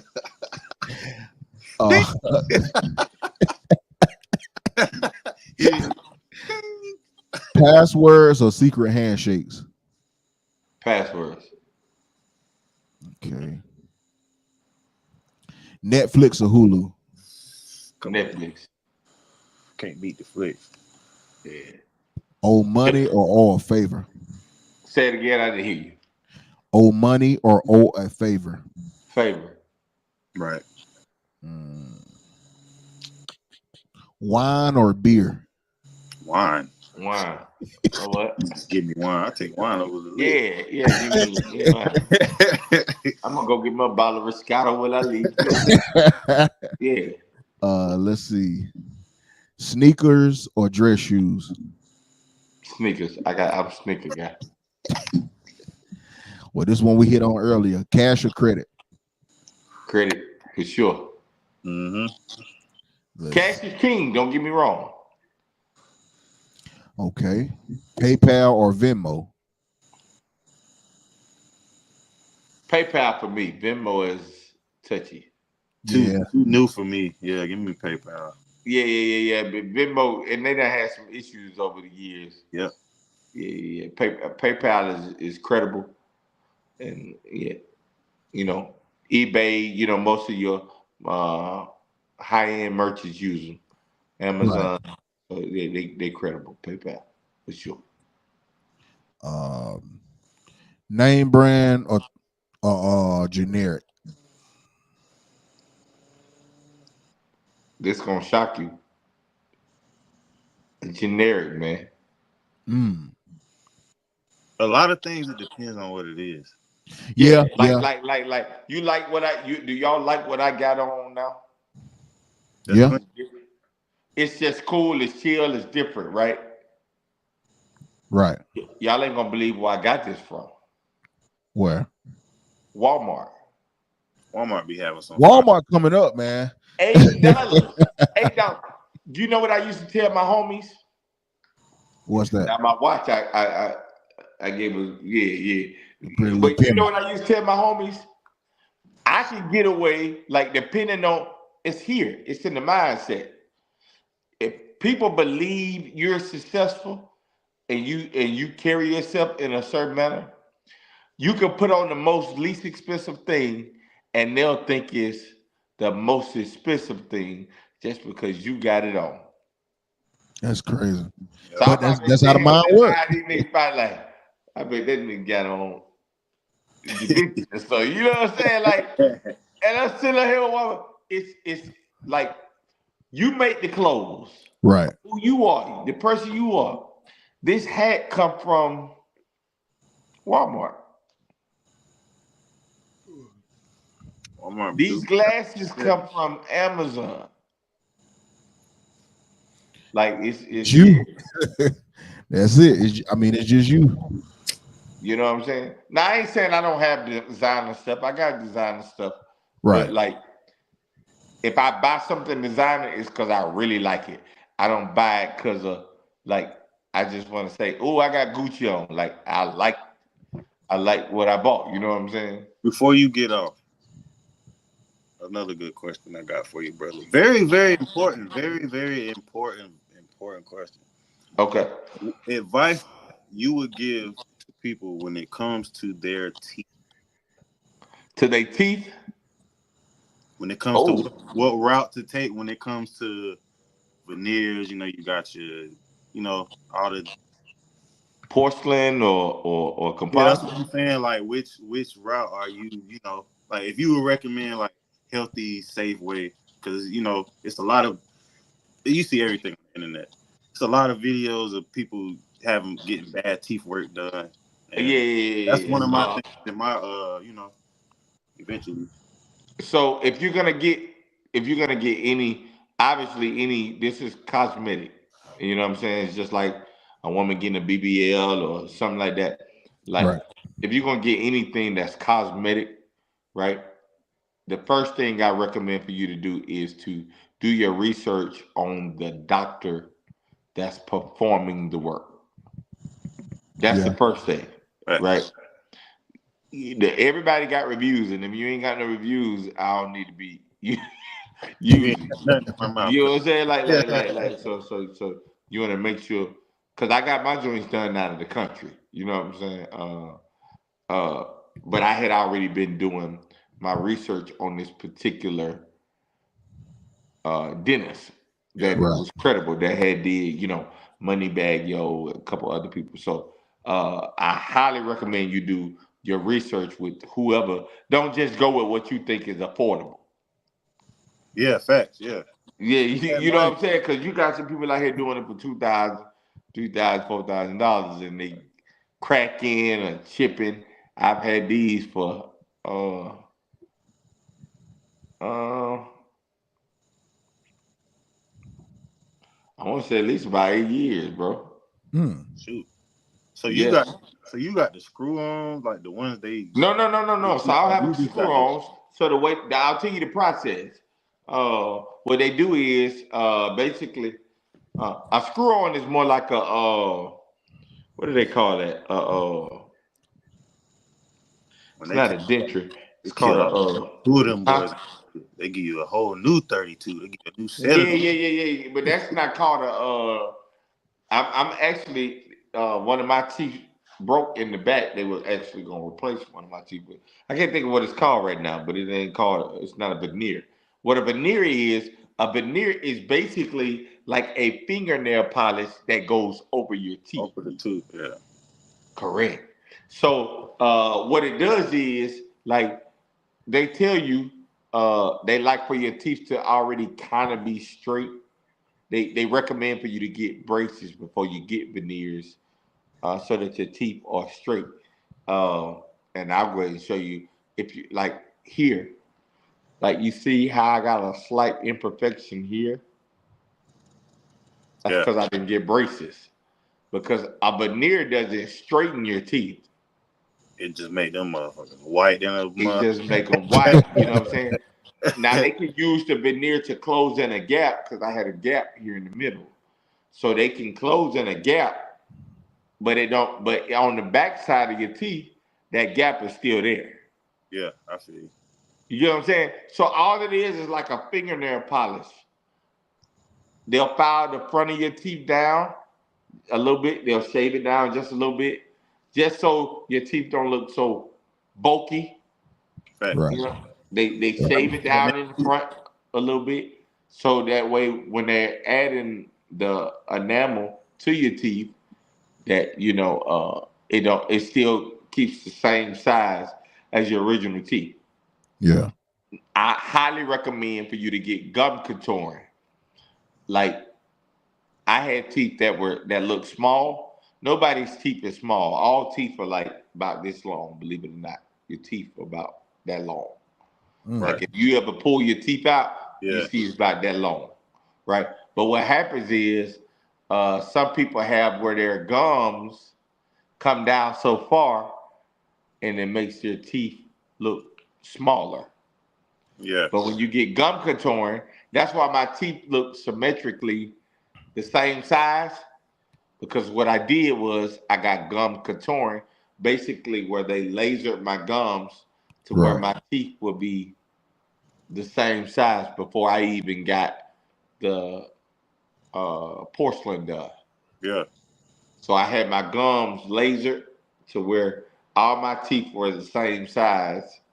So when they did the veneers, they look, it makes it look like all of them look level, So straight. how long is the healing process? Oh, I was eating chicken the next same day.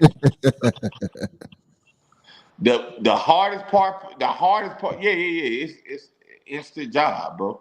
It's like a 3 hour job. It takes like 3 hours to do it. Uh, like if they took an hour and a half on my bottom, I took a break. It probably took like an hour. I took a break. I looked at it in the bathroom. I was like, dang, these people yellow as hell. The bottom was white as hell. Then they went back and they did the top. And I was eating chicken like 2 hours later. The worst part of it is the I had I had to get adjusted to my bite. I had to reacclimate myself with my bite. You know what I'm saying? Because your teeth feel different. And then I was numb for like uh another 6 hours. But I ate, like I said, I ate hot wings that same night. So it ain't like no, you gotta wait. You know what I'm Yeah. saying? Like when you get them, they working right Ready, then. ready to go. Yeah, they work. You know what I'm saying? Like Man, yeah. And so it ain't a painful process. The most painful part of it is when they numbing you because they have to numb your you gotta gums. stick them needles in there. Yes, sir. Yeah, they numb you. Lord have They mercy. numb all that. So while you working, you don't feel none of that. You hear it all, but you don't feel it. You know what I'm saying? And yeah, and my actually, you know what I'm saying, still look good. They say every 10 years you want to kind of get them um, just either serviced or you know what I'm saying, just where they add a little porcelain to them. Man, But take like, teeth, folks. huh? Telling the folks to take care of your teeth. Take care of your teeth, man. What made me get Yeah. veneers is because I felt like I was too old to be walking around with a metal mouth. And then people don't realize how close your teeth are to your brain. Like that stuff really can affect your mind. Nerves. Yeah, it Those can. Yeah, It nerves can. right It man. can. Yeah, And don't then play I'm around with always in the camera. Like I wasn't confident in my smile. Like it. I Yeah. feel like you should do whatever makes you happy. I didn't get veneers because of nobody else. I got them because I wanted to be confident in my smile. Like I knew I was gonna be taking pictures with people. You know what I'm saying, in the camera.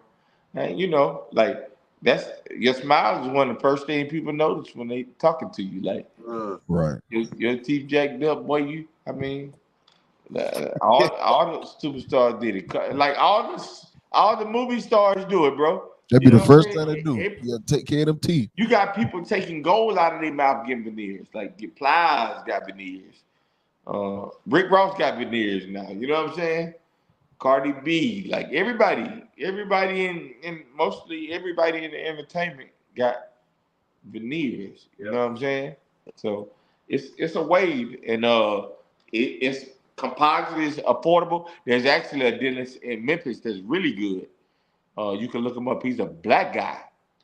I was gonna go to him, but he said I wasn't a good candidate because of like I said, he wanted me to get ortho work done first. But he's really good and he's inexpensive. I think he charges like 7, 8 bands or something like that. Yes, sir. Let me go get me a new smile. Yeah, and it's called the Memphis Dentist. See, can you put it up, Richard? Memphis dentist. Let me find it. Yeah, Memphis Dentist. He's a black guy. It's two black guys. They're on the practice, and they are cold. You can probably look them up on Instagram. They are cold as hell, and like they cool. They talk to you like they'll talk to you on Instagram like how we talking. Like They'll tell you to send them pictures of your smile and stuff, and like yeah, and they'll give you a quote right then. Memphis dentist. You know what I'm saying? And Is it they Dr. Price? huh? Is it Dr. Price? Dr. Price. That's Hold him. on, let me see. Let me get it Dr. pulled up. Price. And he's in Memphis.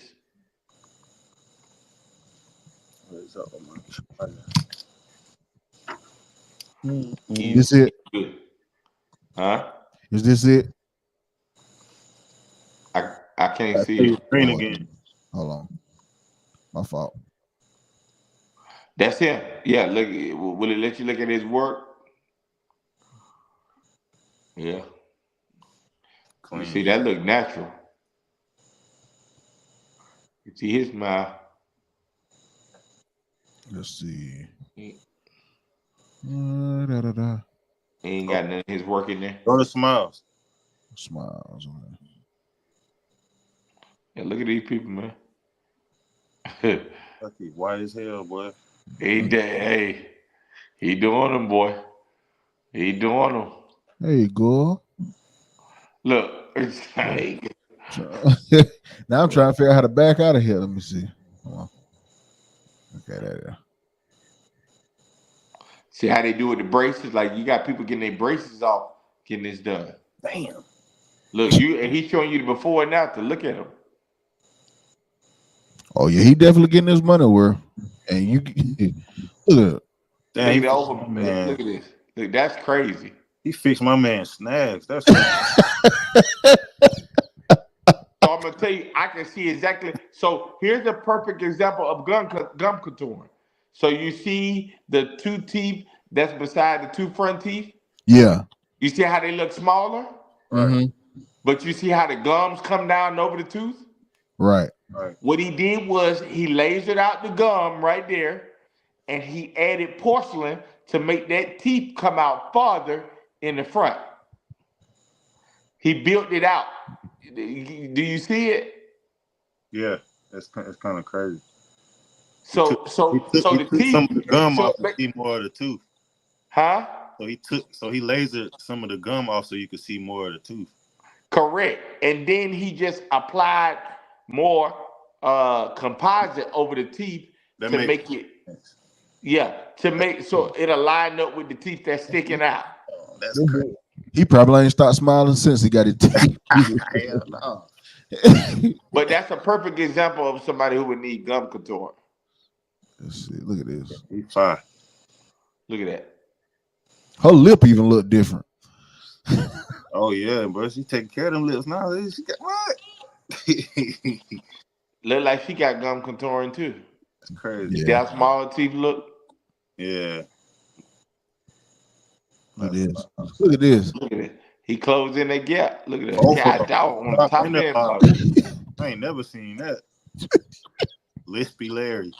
I ain't never seen that. Bro. Yeah. So you might want to check him out. And he in the States, bro. He right there in Memphis. Like during the time when I reached out to him, I think he was like 5K. He transforming them, bro. That's what I'm tell you. Like that smile make a difference. Dang, boy. You see, hers turned out good because she already got them teeth straight already. Yeah. Yes, sir. She didn't even know how to smile in that first picture. Damn. That's what I'm telling you, man. So that's something. Like I tell everybody, man. Like invest in your smile, man. You won't never. You know what I'm saying? You won't regret it. Sure won't. You won't regret it, man. Invest in your smile. You know what I'm saying? Like that's the wave. Yeah. That's the wave right now. You gonna And be you can get them on credit. Oh, they doing credit now? Mm-hmm.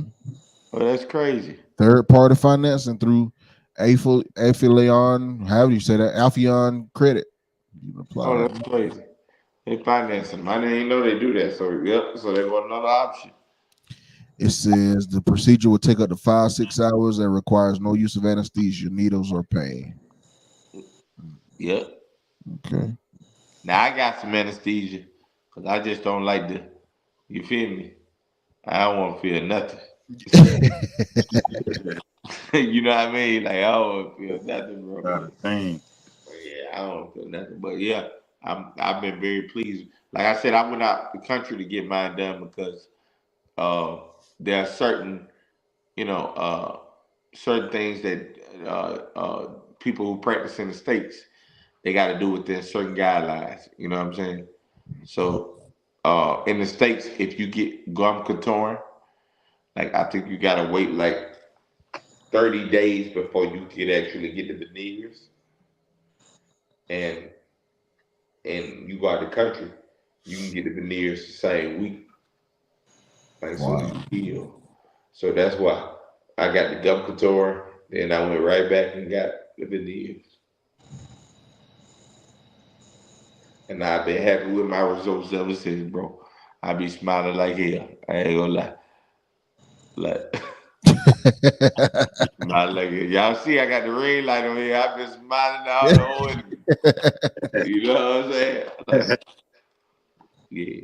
So did we finish the this or that? Did I finish?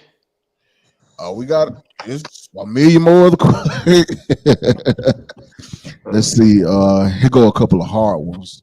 Okay. I don't Uh, think that no decision is hard. Listen what you got. okay. Growth or security? Growth. Mm-hmm. Uh, cherished or respected? That's easy. You, I'll let Trayshawn answer that one. I say respect it. I concur.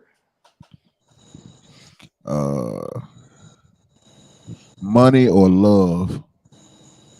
I'll let Trayshawn. I love everybody. Give my money. Get my money, bro. I feel like if I get the right kind of I money, love I can buy everybody. love. You can buy I can love, bro. spread love, man. Give me my money though. Yeah, love can be purchased. Yes, sir. Free travel for a year or free lodging for 5 years? Free travel for a year, free lodging for 5 years. I would probably want to know more in depth what lodging mean. Like hotel, Mm, Or camping. or camping. Yeah, right. It sound more like camping, don't it? okay, so okay, say you staying at the Marriott for 5 years for free. Give me the travel. Yeah, man. Yeah.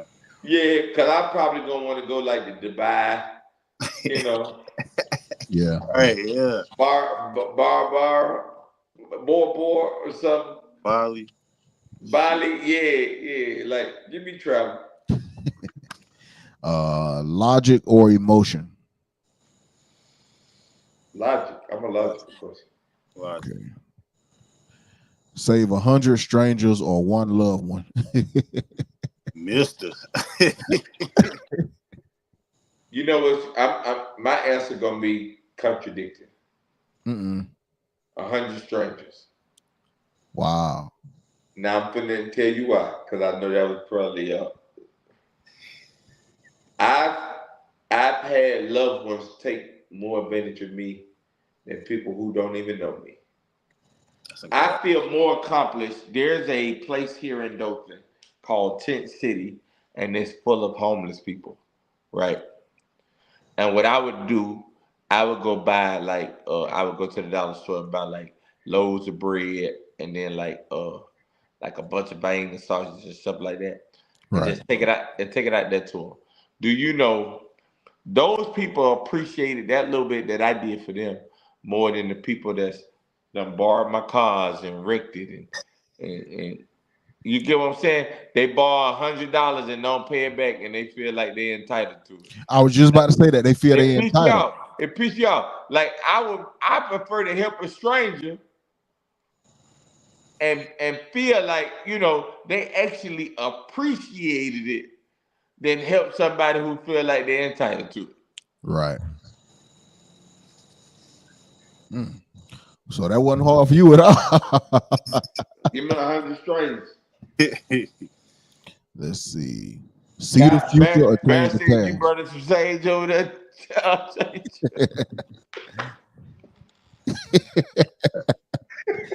Hey, see the future or change the past. I wouldn't change the past for nothing, brother. Yeah, see the future. I Because I would, feel like the past makes you who you are. yeah, Right. And if you change that, you change who you are. You change, yeah. definitely. Would you rather be the hero or the villain? I let Trisha have that.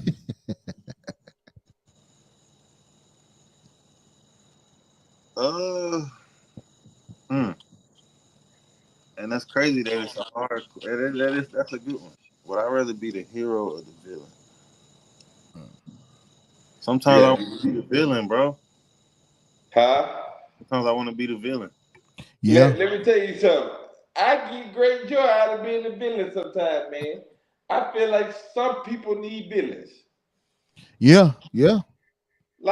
Cause here's the thing. Like, maybe they may not be ready for that. Like that, cause that goes against everybody's, religious teachers. Uh, I ain't gonna mess they them up. all didn't know that stuff, man. Yeah. Let's see. Soup for breakfast or cereal for dinner? Cereal for dinner. Sheesh. Soup for breakfast might tear my boy. I'm gonna try. I'm gonna try that cereal for dinner. What about this one? Walk backward or hop on one foot all day? Man, come on, bro. I'm walking back. Yeah, I walk backward. I ain't having no more food. Now, I want to mess up these religious folks before I leave. Go ahead. I've been married for this year, make 17 years. Wow. Hold on, we got to give it up for that. And church folks always used to try to say, a man that findeth for wife what? I know y'all done heard it. Findeth for Yep. good thing and obtain favor with the Lord, right? Right. What if I told you the Bible never said a man?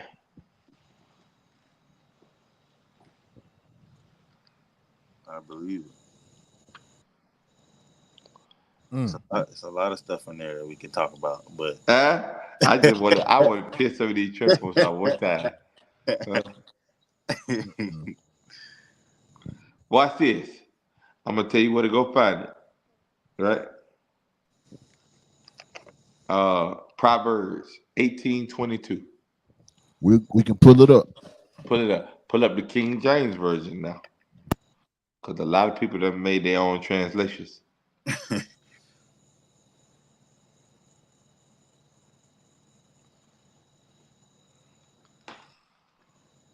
Now, and I'm gonna tell you what church folks will argue when you read this. I'm finna mess them up, Trayshawn. I'm finna do this one for you, my dog. 'Cause I know you like picking up. yes, sir. Yes, sir. You Proverbs 18, verse 22. give somebody a question they can't answer. 18. You gotta pull it up. This. Go. Yep. See it. Yeah. Read what that first word say. Whoso findeth a wife findeth a good thing. All right. So you know what Christian people try to argue? What's that? They say, well, we know he talking about a man because he wouldn't tell a woman to go find another woman. Right? That's what they try to argue. Right? Now, and what I argue is my first argument is this. In Proverbs alone, the word man is used 37 times. So that says to me that the writer didn't have a problem using the word man. But in this particular sentence, the writer said, whosoever, whoever. Watch this. I'm gonna get a little bit more technical with you. Trayshawn, what is a wife? But matter of fact, let me make it more simpler. Do you have a wife? I don't. Okay. Why would you say you don't have a wife? Um. Don't think about it deep. Like you Yeah. don't have a. Because you're not married. Yeah. I'm just not married. You're not married, right? Mm. So basically, in order for the woman to be called a wife, she has to be. Married. So why would the Bible tell a man to find somebody that's already married? I'm finna go. I'm done. I'm done. I'm done. We ain't gonna do it. We ain't gonna do it. We ain't gonna do it. We're gonna say that for later. So I Mm. encourage everybody, go do your study. And then when you find that out, you can have a successful marriage. That's the key to it. Don't listen to what your pastor told you. Go do your research. 17 years strong. 17 years strong, y'all. And I ain't saying I ain't had no bumps in the road, but I understand now, like when I chose my partner. Right. God don't choose your spouse for you. You want to know why? Why? Because if it don't work out, he ain't going to allow you to say it was his fault. Mm. Mm-mm-mm. You know how people say, God put this together. And then years down the road, they be divorced. Well, wait a minute. God don't make no mistakes. So did God do it or did you do it? Yes, sir. That's all on them. They don't even want to hear my conversation about That's fornication. just true though. That's just. I mean. Yeah, I mean, when you think about it, it makes sense. Makes sense, don't it? Hey. Fellas, I've enjoyed this, man. This Man, was we good. appreciate you. Listen, offline, I'm gonna send y'all a message, right? And I'm gonna tell y'all why I needed this. Okay. I'm gonna forewarn y'all that it's gonna break your heart. But I want y'all to know how much that this did for me. And why this was special for me. And why I took up this much time. I Okay. needed it. I'm actually about to make a group chat right now with y'all in it. Yeah, do that. Yeah. And we'll lock in right there. All right, let's get it. Uh, Facebook family, thank y'all so much. Love y'all, Richard. Trayshawn, thank y'all so much. Hey, my brother. man, anytime you want to come back, bro, you know you more than welcome. All you gotta Yes, do, man. just Yes. just hit us. Whenever you feel like you got something you need to get off your chest, you know where to come. My man. My man. I like what you're doing, man. And I encourage everybody, like, you know what I'm saying? Do you got any you got your logos and your you know what I'm saying? Your stuff going on. What do you call your channel? As of right now, I'm using this logo that Brandon Roberts had made for me a couple of years ago. That's at the top of the video. Okay. So we still just really trying to come up with a solid name. So What is that? What does that say on that logo right there? it says Soulful Sounds. Okay. But you still kind of working out the name. Yeah. Yeah. I like that though. Yeah. Once y'all get it together, I would love to invest in getting y'all a animated logo. Okay. Yeah. Love. I'm gonna do it no charge. Like my people is gonna do it for you. You're gonna get it back the same day. It's gonna be a couple hour turnaround. As soon as you get your logo, shoot it over to me. Now you got to get it done quick. Now I'll tell you why when we get off. Okay. All right. All right. Well, we got I, that group chat made, brother. So we about to I'm, hop on in now. I'm on my way. All All right. right. Man, that was an event for live. Y'all give it up for Mr. Deon Doyle.